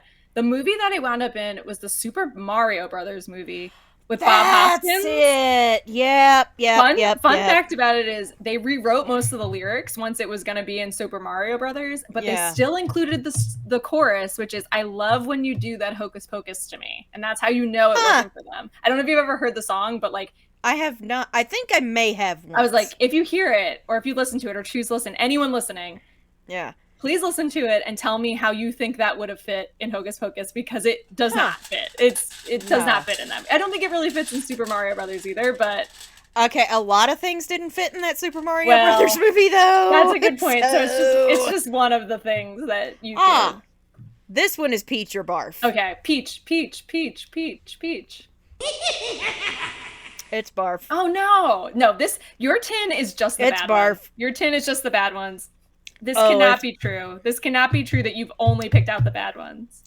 It is 100% barf. Oh my god. That one actually is the one I'm most fearful of eating because it just sounds gross. It's pretty bad. I'm not gonna lie. Get that blue one. Get a blue one. I got one. The only good ones in the. I'm just trying to swallow this one first. Yeah, you're just have to get that down. Just have to choke it down. Okay. Yeah, you have a bad tin because there's no way that you're just picking. I have a terrible tin. Yeah, this is the tin's fault. This is not you. I picked the wrong one at the store. I think all the tins are probably filled with really bad ones. That's my. Sorry, maybe they're. You know what? No, Jelly Belly, you're an honest, great company. Yeah. We really appreciate you. These are torture, and that's why you created them. Yeah, they're fun, but also lethal. Yeah. All right. So, which two original characters received a callback tribute in Hocus Pocus 2? There are 2 places you can spot it. Oh, which characters? Oh, man. And there are 2 of them. A callback tribute to these 2 characters. Is it like a visual, or is it like something someone says, or it is one like very blatant visual and one that I can't say because it'll give away. Yes. Is one of them Sarah because she's like on the television or something, like flying through because they're watching Hocus Pocus? Nope. Okay. Well, then I guess I already got this wrong. But you're close. Oh, is it? I think that's too much of a clue. But I'm gonna say it's one of the witches. Is it Mary and Winnie? Are they the ones that get? It is the master and his wife. Oh, yes. Okay, yes. Because they're the ones on the TV. Yes. And then at the fair, there are 2 people dressed as them. Oh, God, that's such a good one. And also should have known that because I knew there was a TV. I remember that there was someone I was on the like, TV. She's on the cusp of it, but I can't give her any more information. No, you were trying to help me out. You were being very kind. Yeah. Okay, let me see. I'm going to pick this. I think this is also maybe peach or barf. So yeah. Let's see. It's a little translucent. It's peach. Oh, lucky you. It's peach. Lucky you. It's kind of a weird peach, but it's peach.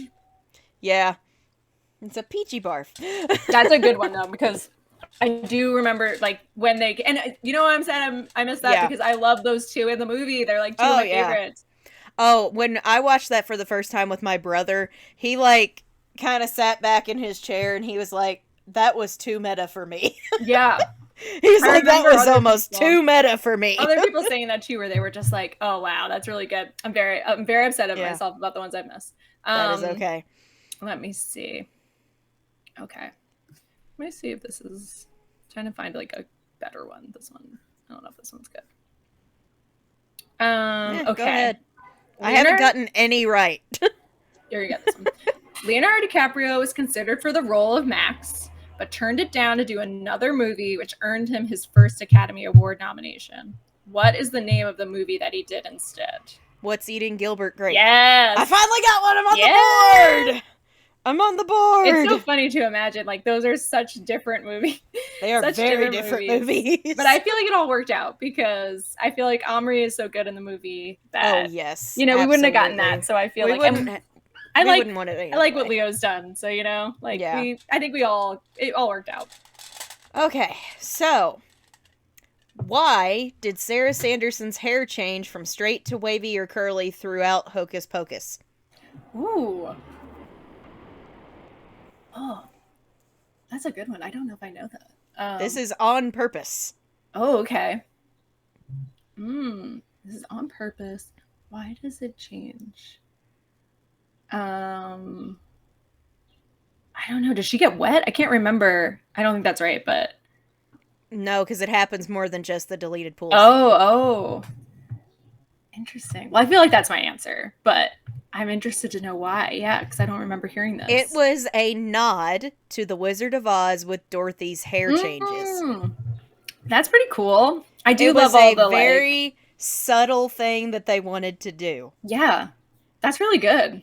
I didn't realize that. I really like that. Okay, let me see. Which one of these should I take? I'm going to take this one that I think is either like banana or wet dog. I hope it's banana. Oh, no. It's wet dog. Yeah. It kind of also tastes like an onion bagel. Yeah. Which is weird, because that's not what I would imagine. A wet dog tasting like? Yeah. Yeah. Yeah. Yeah. Okay. Yeah, that one's not fun. Not the worst, but not the best. Yeah. Okay.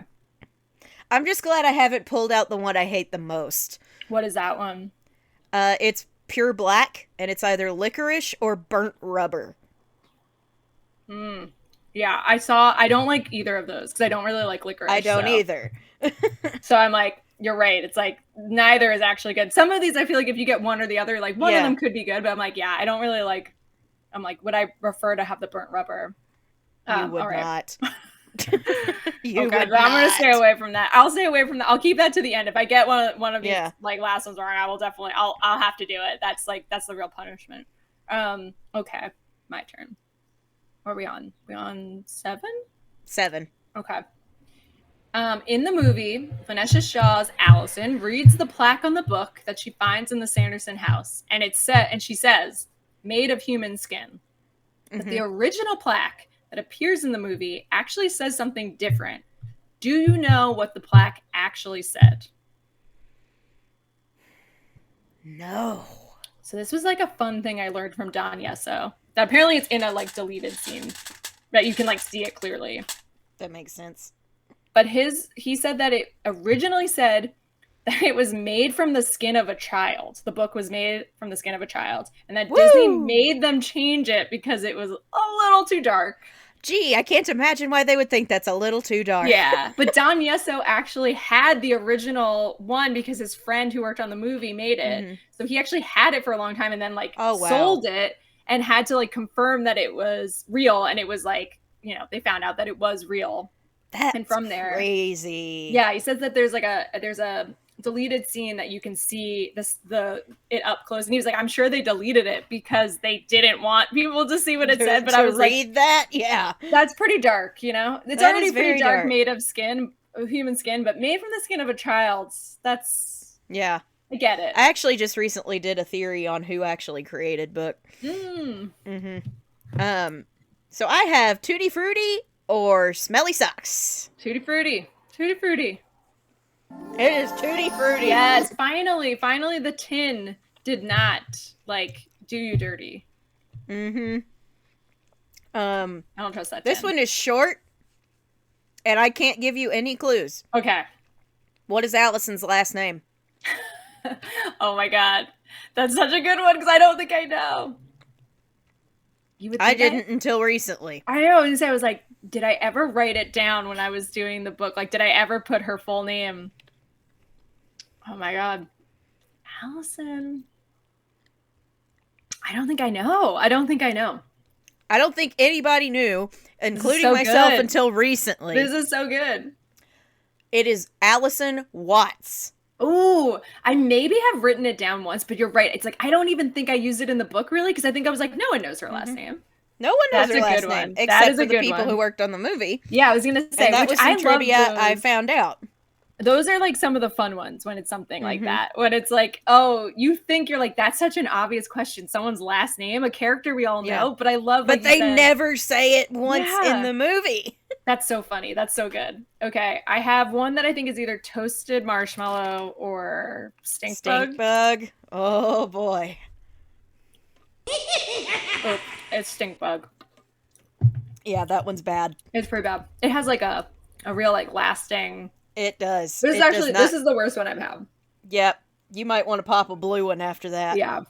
Because that one does not go away without being forced. It has like a peppery. It is bad. It's bad. This one's bad. It is bad. That is the one that has helped me solidify some facts in my head. Yeah, I was gonna say Watts. Not forgetting that one. Nope.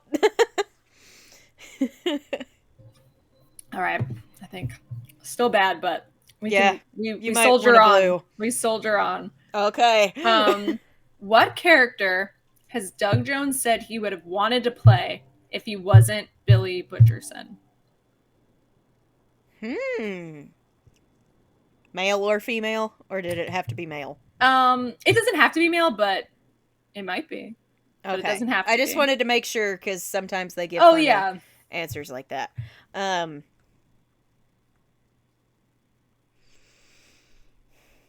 I feel like it's so obvious that it's wrong.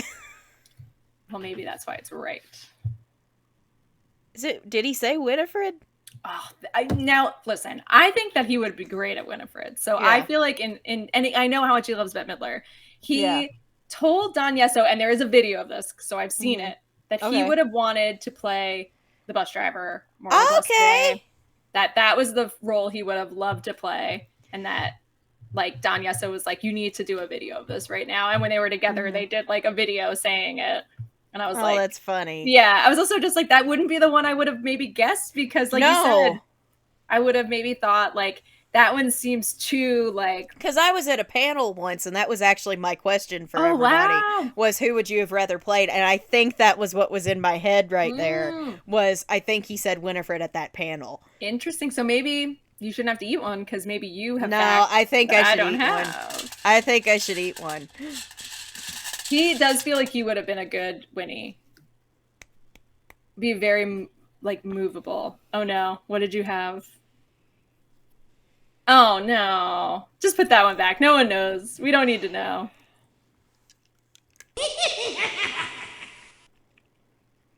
Oh no. You know how when you go to Walmart and you walk through their tire aisle? You're like, that's what I've got right now. That's the smell that this tastes like. Oh no. Oh no. Oh God. I'm sorry. It's alright, I'm just never gonna forget this fact ever. Yeah. Ugh. So this feels a little unfair. This is truly the worst one. Okay. I'm gonna save that one then, and if I should have to eat it, I will, but I am not being over dramatic with my faces either. It is just so gross. I don't like you said, I don't even like licorice, so I'm also just concerned about that. Oh my God, it's stuck. Oh, that's the worst too with a jelly bean, that you're like, it might be around for a little bit. Oh God. Toothpaste coming to save me again. Who knew that toothpaste could be such a great flavor? All right. So your number 8 question. According to Mary Sanderson's sniffing power, how old does she say Danny Dennison is in Hocus Pocus? Okay. This was like always a quote that people told me. They were like, I love this. And now I'm like, oh no. Do I remember?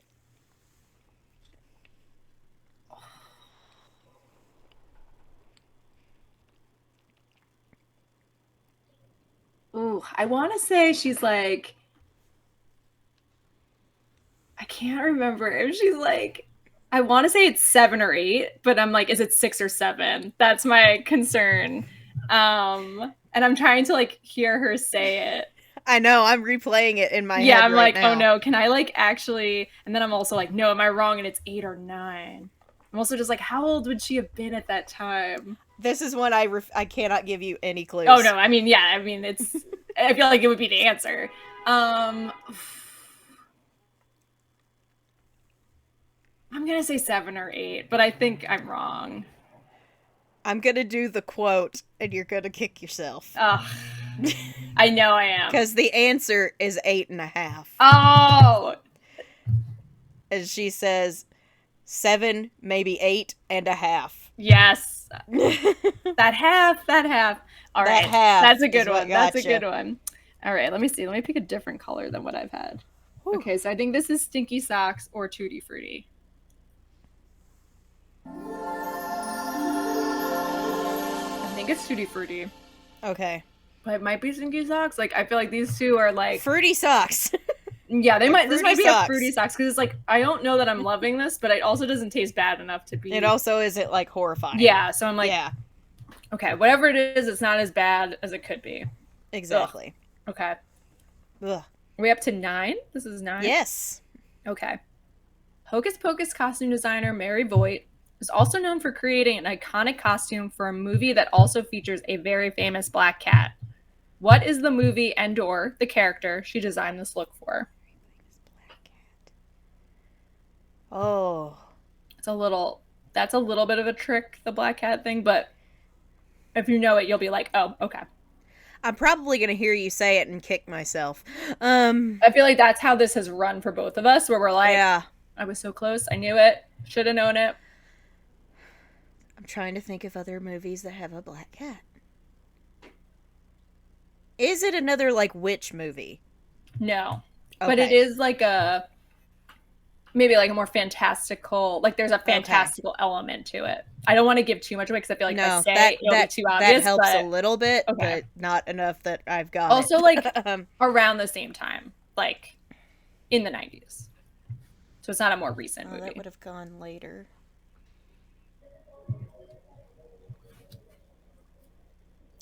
I'm just going to have to shoot my shot and say Rodgers and Hammerstein's Cinderella. Oh, that's a good one. She did Michelle Pfeiffer's Catwoman costume. Catwoman! I was thinking of an actual cat. That was like when I was like, it's kind of a trick because I was like, there's a famous black cat, like wink, wink. The funny part is like Mary Voigt showed me her like business card, and her business card is dogs in the costumes of Winnie, and a dog in a costume of Catwoman, and a dog in a costume. It's like very, very cute. But I loved Batman Returns as a kid. I loved Michelle Pfeiffer. Listen, Michael Keaton is forever my Batman. Yes, yes. Also, he's like, forever my Batman. Loved him. Loved all of his movies. I was definitely my first crush, I think, is Michael Keaton. But I love that she's like so happy. Like she has these costumes that are so iconic, and I'm like, that's between Winnie. That Catwoman is perfect. It's such a good costume. Yep. And I won't forget it. It's either toasted marshmallow or stink bug. And that is stink bug if I ever tasted one. Now that you mention it, there is that peppery thing to There's it. like a little like weird. I mean, I guess like that's they have to find a real flavor to make these flavors, but it's weird to be like it kind of tastes like something that is kind of familiar but also gross. All right, Mary Voigt and Catwoman. I'm not gonna forget that ever. Like and stink But bug. speaking of cats, ooh. Name at least 3 of the cats who played Binks in Hocus Pocus. There were between 8 and 15 total. I will eat 1 jelly bean for every extra name that you get. Like the name of the actual cat? Oh, I don't know if I know the names of the actual cats. I'm trying to think if I know any of them. I don't know if I do. Like you said, it's like I know there was 6 to 8. And I know that they had different skills, obviously. I don't think I know any of their names. I wish I did. I wish I knew their names. So, I looked this up. Ooh. Their names are Stimpy, Felix, Mad Cat, Oh. Clyde, Killer, Rio, Tomcat, and Frady Cat. Wow. That's a really good one because I don't think anyone ever talked to me about the names of the cats. I think unfortunately I was like, oh, they might be kind of like they're cats and they have a Yeah. skill, but I love that they had names and we should call them by their names. Let me see, what color am I taking? I think this is Wet Dog or Top Banana. I don't think I've taken that. It's Wet Dog. Ew. Maybe I did already take a Wet Dog. I think you did because you said something about like an onion bagel. It does. That's what it tastes like. I was just about to say. I was like, oh, I remember this actually. All right. Well, that was on me for not taking a different one. I have so many of those in my pile. So I know. I've got a lot of pear and booger, and I've yet to pull one out. yeah, I was like, I have a lot of like yellowy ones, and I have a lot of red ones. But I was like, I already picked a red one. I have to pick a red one again, I guess. Okay, so this is our last one. If you get my last one wrong, you gotta try the black one. Okay, yeah, I have saved it. That's either like, yeah, if I lose the whole thing, or I can do it on my last one, but I will definitely try it because I feel like that's only fair. Yeah, because you're still winning. You're up 2, and I'm only 1. There's time to tie, though. Let me see. Let me think of a last one. What's a good last one?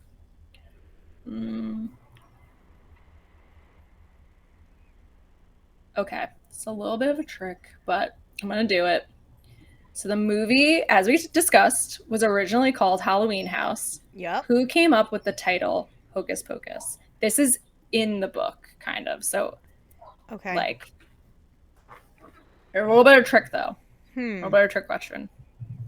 Well, I know for a fact it's not David Kirshner because it's a trick question. Yeah. You know what? I don't think I should use this because I think it might be too much of a trick. Oh, okay, okay. So I will tell you the answer. Was it Mick Garris? Because that was who I was going to say. So the trick of it was that everyone I asked, no one knows who named it Hocus Pocus because no one will take credit for it. Everyone was like, this person did it or this person did it. And I go to that person and they would be like, no, I didn't come up with it. So right now that's still a mystery. And I hope that we will solve that mystery, but no one will take credit for it, which I think is rare in Hollywood that no one will take credit for a good idea. But let me find a different one. Okay. The I Put a Spell on You scene features a few original costumes from classic Disney films. Can you name 3 of those films? Oh, man. If you name one, I feel like we're good. The costumes. I'm trying to think of who all I saw. Yeah. I think there was one, that's fine.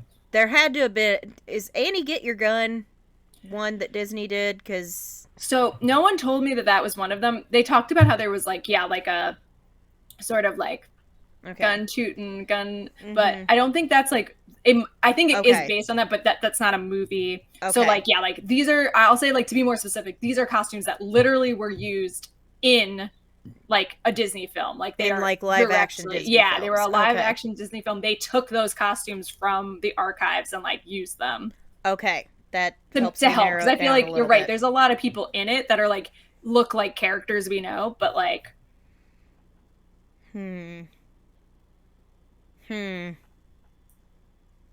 I'm thinking.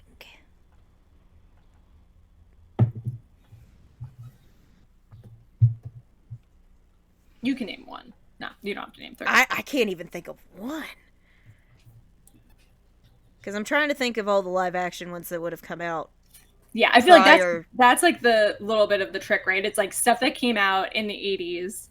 Yeah. And maybe early 90s. I think the ones that they told me that Mary Voigt talked about were like pretty recent. Like 2 of the ones she was like, these ones are definitely in there, were like more recent movies. They were like late 80s, mid 80s, early 90s. Man, I can honestly say I don't know, and I'm going to have to go back and rewatch the movie and look for these. It is a fun part of looking at it. So one of the main ones was Tron. There's a Tron costume that was taken and from the movie Tron. There's also Okay. some newsboys that apparently those are the Newsies costumes, which lovely callback to Yep, him. Kenny And Ortega. Treasure Island was the other one. And she seemed to think there Okay. might have been others, but those were like the three she knew had taken out. She had like Okay. gotten from like the I think Disney I closet. know the Tron one that you're talking about, because Yeah. I've always thought that was like R2-D2. Yeah, it's also like it's very weird because I think all the other ones are not that futuristic, and then there's like this Yeah. one very futuristic. That one has like, always stood out to me, and I Yeah. always thought that was R2-D2, which I guess Yeah. technically is a Disney thing now. Yeah, I was but- gonna say, I was like, the sad part, if you would have guessed that, I would have maybe had to been like, that's like pretty close, like very mechanical looking, like, Oh, joy, you again. oh no. Well, I'm sure that's the next one I'm eating, so we will do this together. At least it's licorice this time. Okay. Like you said, It's those not as awful. the other ones, I feel like there's like some that you're like, these look a little different. But the Yeah. black ones look the same. So it's like you really don't know. You like some of I'm these like, other ones I'm have screwed a either way. yeah, I was like, the other ones have a little bit of a difference to them, but Woof. It's powerful. ugh. I really Did don't you like know that like fennel is supposed to taste like licorice? So I Yes. think that which I feel like That's I where don't that have a comes problem from. with fennel, but I really don't like Mhm. black licorice. yeah, But, I don't get that. It's weird. yeah. So my last question for you. In the original draft of Hocus Pocus, Billy was not killed by Winifred Sanderson. Mhm. How did he die and why? Ooh. I feel like people talk to me about this. Like, I should know this one. Did not get killed by Winnie.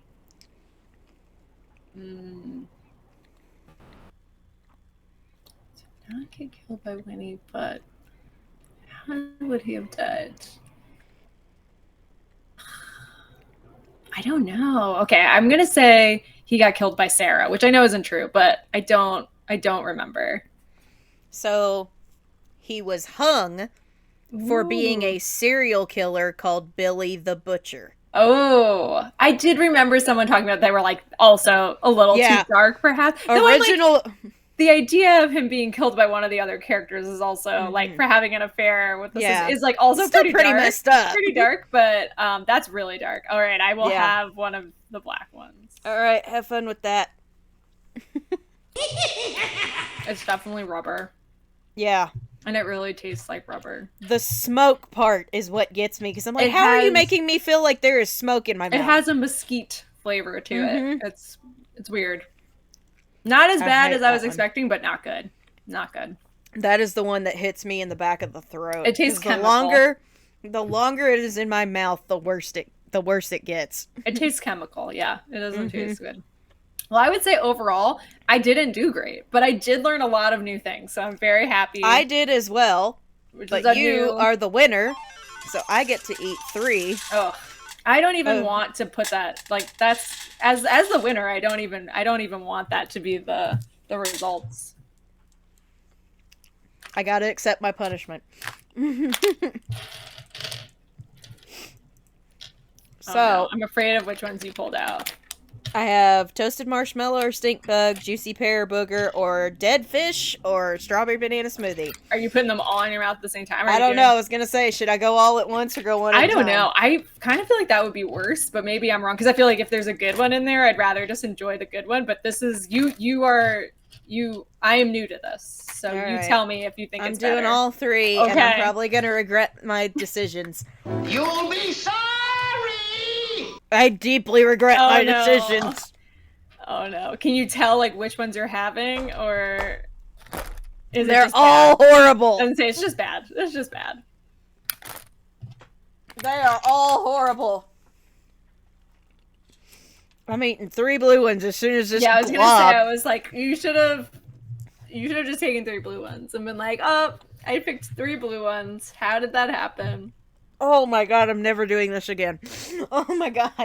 I You say that are- every year. Yeah, I was like, you are a better person than I would not. I would have been like, the minute I got burnt rubber, I would have been like, no more of this. So you're a trooper. It's become a tradition on this channel, so everybody likes seeing me suffer, and you got your wish, guys. I was gonna say we had a lot of bad ones. I Yeah, feel we like did. again, that tin is cursed because you got way too many. Oh, the ones. rest of these are going in the trash. Yeah. Like, this tin is bad luck. We're taking this out. Yeah, I don't know. I don't know if I'll keep these. I might also be letting these go. Yeah. I don't know when I will want to surprise myself with one. My coworkers wanted to try them once, and I brought them in, and I was like, "Good luck. Yourselves later." Yeah, good luck. Keep a large glass of water by you. You're good. It'll be good. Oh God! Thank goodness for the blues. That's the key. That's the key to doing this. Is that you need the chaser. You need the blue. The blue one. You really need those. Well, this is really fun, though. I had a good time, and I learned new things, so I can't be mad about that, even if my mouth is disgusting because I have burnt rubber taste in my mouth. I will be brushing my teeth very shortly. I'll be drinking a big glass of water and, flossing, brushing, getting it all out. Getting it all out. It's gotta go, man. But I'm so glad you got to come on. Yeah, thank you so much. We have a lot of fun around here. We try to anyway. Normally, I'm not always torturing myself. I was gonna say, I do feel like that tin's gotta go. That tin's done. It's gotta say bye-bye. It refuses to go down. Yeah. It's the real winner of this day, is the tin. Hey, Jelly Belly, if you want to sponsor me. Yes, actually, only good things to say about Jelly Belly. This is a great product. Thank you. Thank you for giving us this fun game. Yep. We never know what we're gonna get. Who doesn't like that with their treats? Me. But it is fun. It is fun. As gross as it is, it's actually quite fun. Yeah, you don't know what you're gonna get. There's a mystery to it. It's great. But yeah, I'm so glad you came on and had fun with me and the coven. This is great. I love it when I get to have other people on the show and it's not just me talking to myself. I think people enjoy that, but thank you for having me on and letting me talk about the book. I really loved making it. I loved getting to know the people in the movie, but I also loved getting to know the people who love the movie. And this is so nice to speak with you. Well, I can't explain how much it means that you came on here today. Oh. And if you ever feel like coming back, just let me know and we'll get you back on here ASAP. I would love it. I don't know if I'll eat. I don't know if I'll eat I will not do this to you ever again. I will not do this to you ever again. But I really do hope you had fun today. I did. And everybody who's watching, if you don't have one, you need to get yourself a copy of Witches Run Amok, the oral history of Hocus Pocus, or from your librarian witch, visit your local library. They might have a copy of it there. Yeah. Consider doing that, and we are very, very lucky to have somebody like Shannon in our fandom. So support the book, support her, follow her on Instagram. Editing Casey's probably popping up her handle right down there at the bottom. I have 3 personas on this channel. We have scriptwriter Casey, who does all the grunt work. We have on-camera Casey, who does this stuff. And then we have editing Casey, who hates the other 2. So only right. We're literally like the Sanderson sisters. I like Mary's, it. That works. Mary's the scriptwriter, Sarah's on camera, and Winifred hates the other 2. So she's doing all the work, Yeah, I know. I'm looking forward to seeing what your career holds for you in the future, especially. I hope maybe one day you get to write the second oral history as well. I know we're gonna have a 3rd movie coming down the pipe in the future. I don't know how soon, but I'm hoping it comes out in 2028 because that'll be the 35th anniversary of Hocus Pocus, and I feel like that'd be a good time to drop it. Yeah, that'd be great timing. But everything you had to say today was awesome. I loved learning everything I did. There are many things that I'm never going to forget now because of some of those beans that I ate. Yeah, the beans were bad. Those were horrible. Again, sponsor me. But also great. But also great. So, do you have any closing remarks you'd like to make for the fans? No, I mean, like, you did such a nice job of saying, if you, your library, your local bookstore, wherever you get your books, if you want to get a copy and give it a read and, feel free to follow me. I do try to post stuff about Hocus Pocus, but other stuff too. But I'd love to hear from people, and I will be doing some events this holiday season, you know, the spooky holiday season. So hopefully I'll see some people out there. But just thank you for anyone who's bought the book and already read the book. It means so much. And yeah, we do love I do love a library. So please, if your library doesn't have a copy, please think about requesting it. I'd love for your library to have a copy. They are a thing. Yeah, please do. But yeah, just thank you for having me on and letting me talk about the book. It was such a fun project to work on, and I've loved talking about it and love hearing from people. So yeah, if you have something to tell me about the book or a fun fact, I'm always want to learn more. Always. Yep. Oh, so thank you guys so much for watching. If you enjoyed our little trivia interview and tournament, whatever we just did, just this fun hangout video with Shannon, please remember to drop a like and subscribe if you haven't. It's free. It helps me. It helps me. Helps you guys get more great content like this. Possibly a return later on. We'll see. Thursday night, I will be back over on Twitch playing more Hogwarts Legacy, but we're Mary Sanderson at 7:45 Central Standard Time, 8:45 p.m. Eastern Time. I don't remember where we left off. I know that we're heading, I think, to our first trial as Mary Sanderson. So we'll see. We are playing as her avatar and making all of our decisions as Mary would make her decisions. It's been fun so far. She is in Hufflepuff House, which I think fits her perfectly. That fits. That makes sense. So we'll be doing that. And then Saturday, we're back here with more Black Flame Gaming. Also, Mary Sanderson plays Pokemon Pearl Randomized Nuzlocke. We have to take on Team Galactic's leader for the first time, and then we'll be going to the 5th gym. We might have some evolutions. I know we're going to have some encounters. It's going to be a lot of fun, so make sure you tune in for that. So thank you guys so much for watching. If you're a regular on this channel, please remember to smash a like and talk about your favorite moments from this video down below. I am Casey Zogelman, aka the 4th Sanderson sister, and this is... I'm Shannon. And we will see you, witches and wizards, later. I put a spell on you.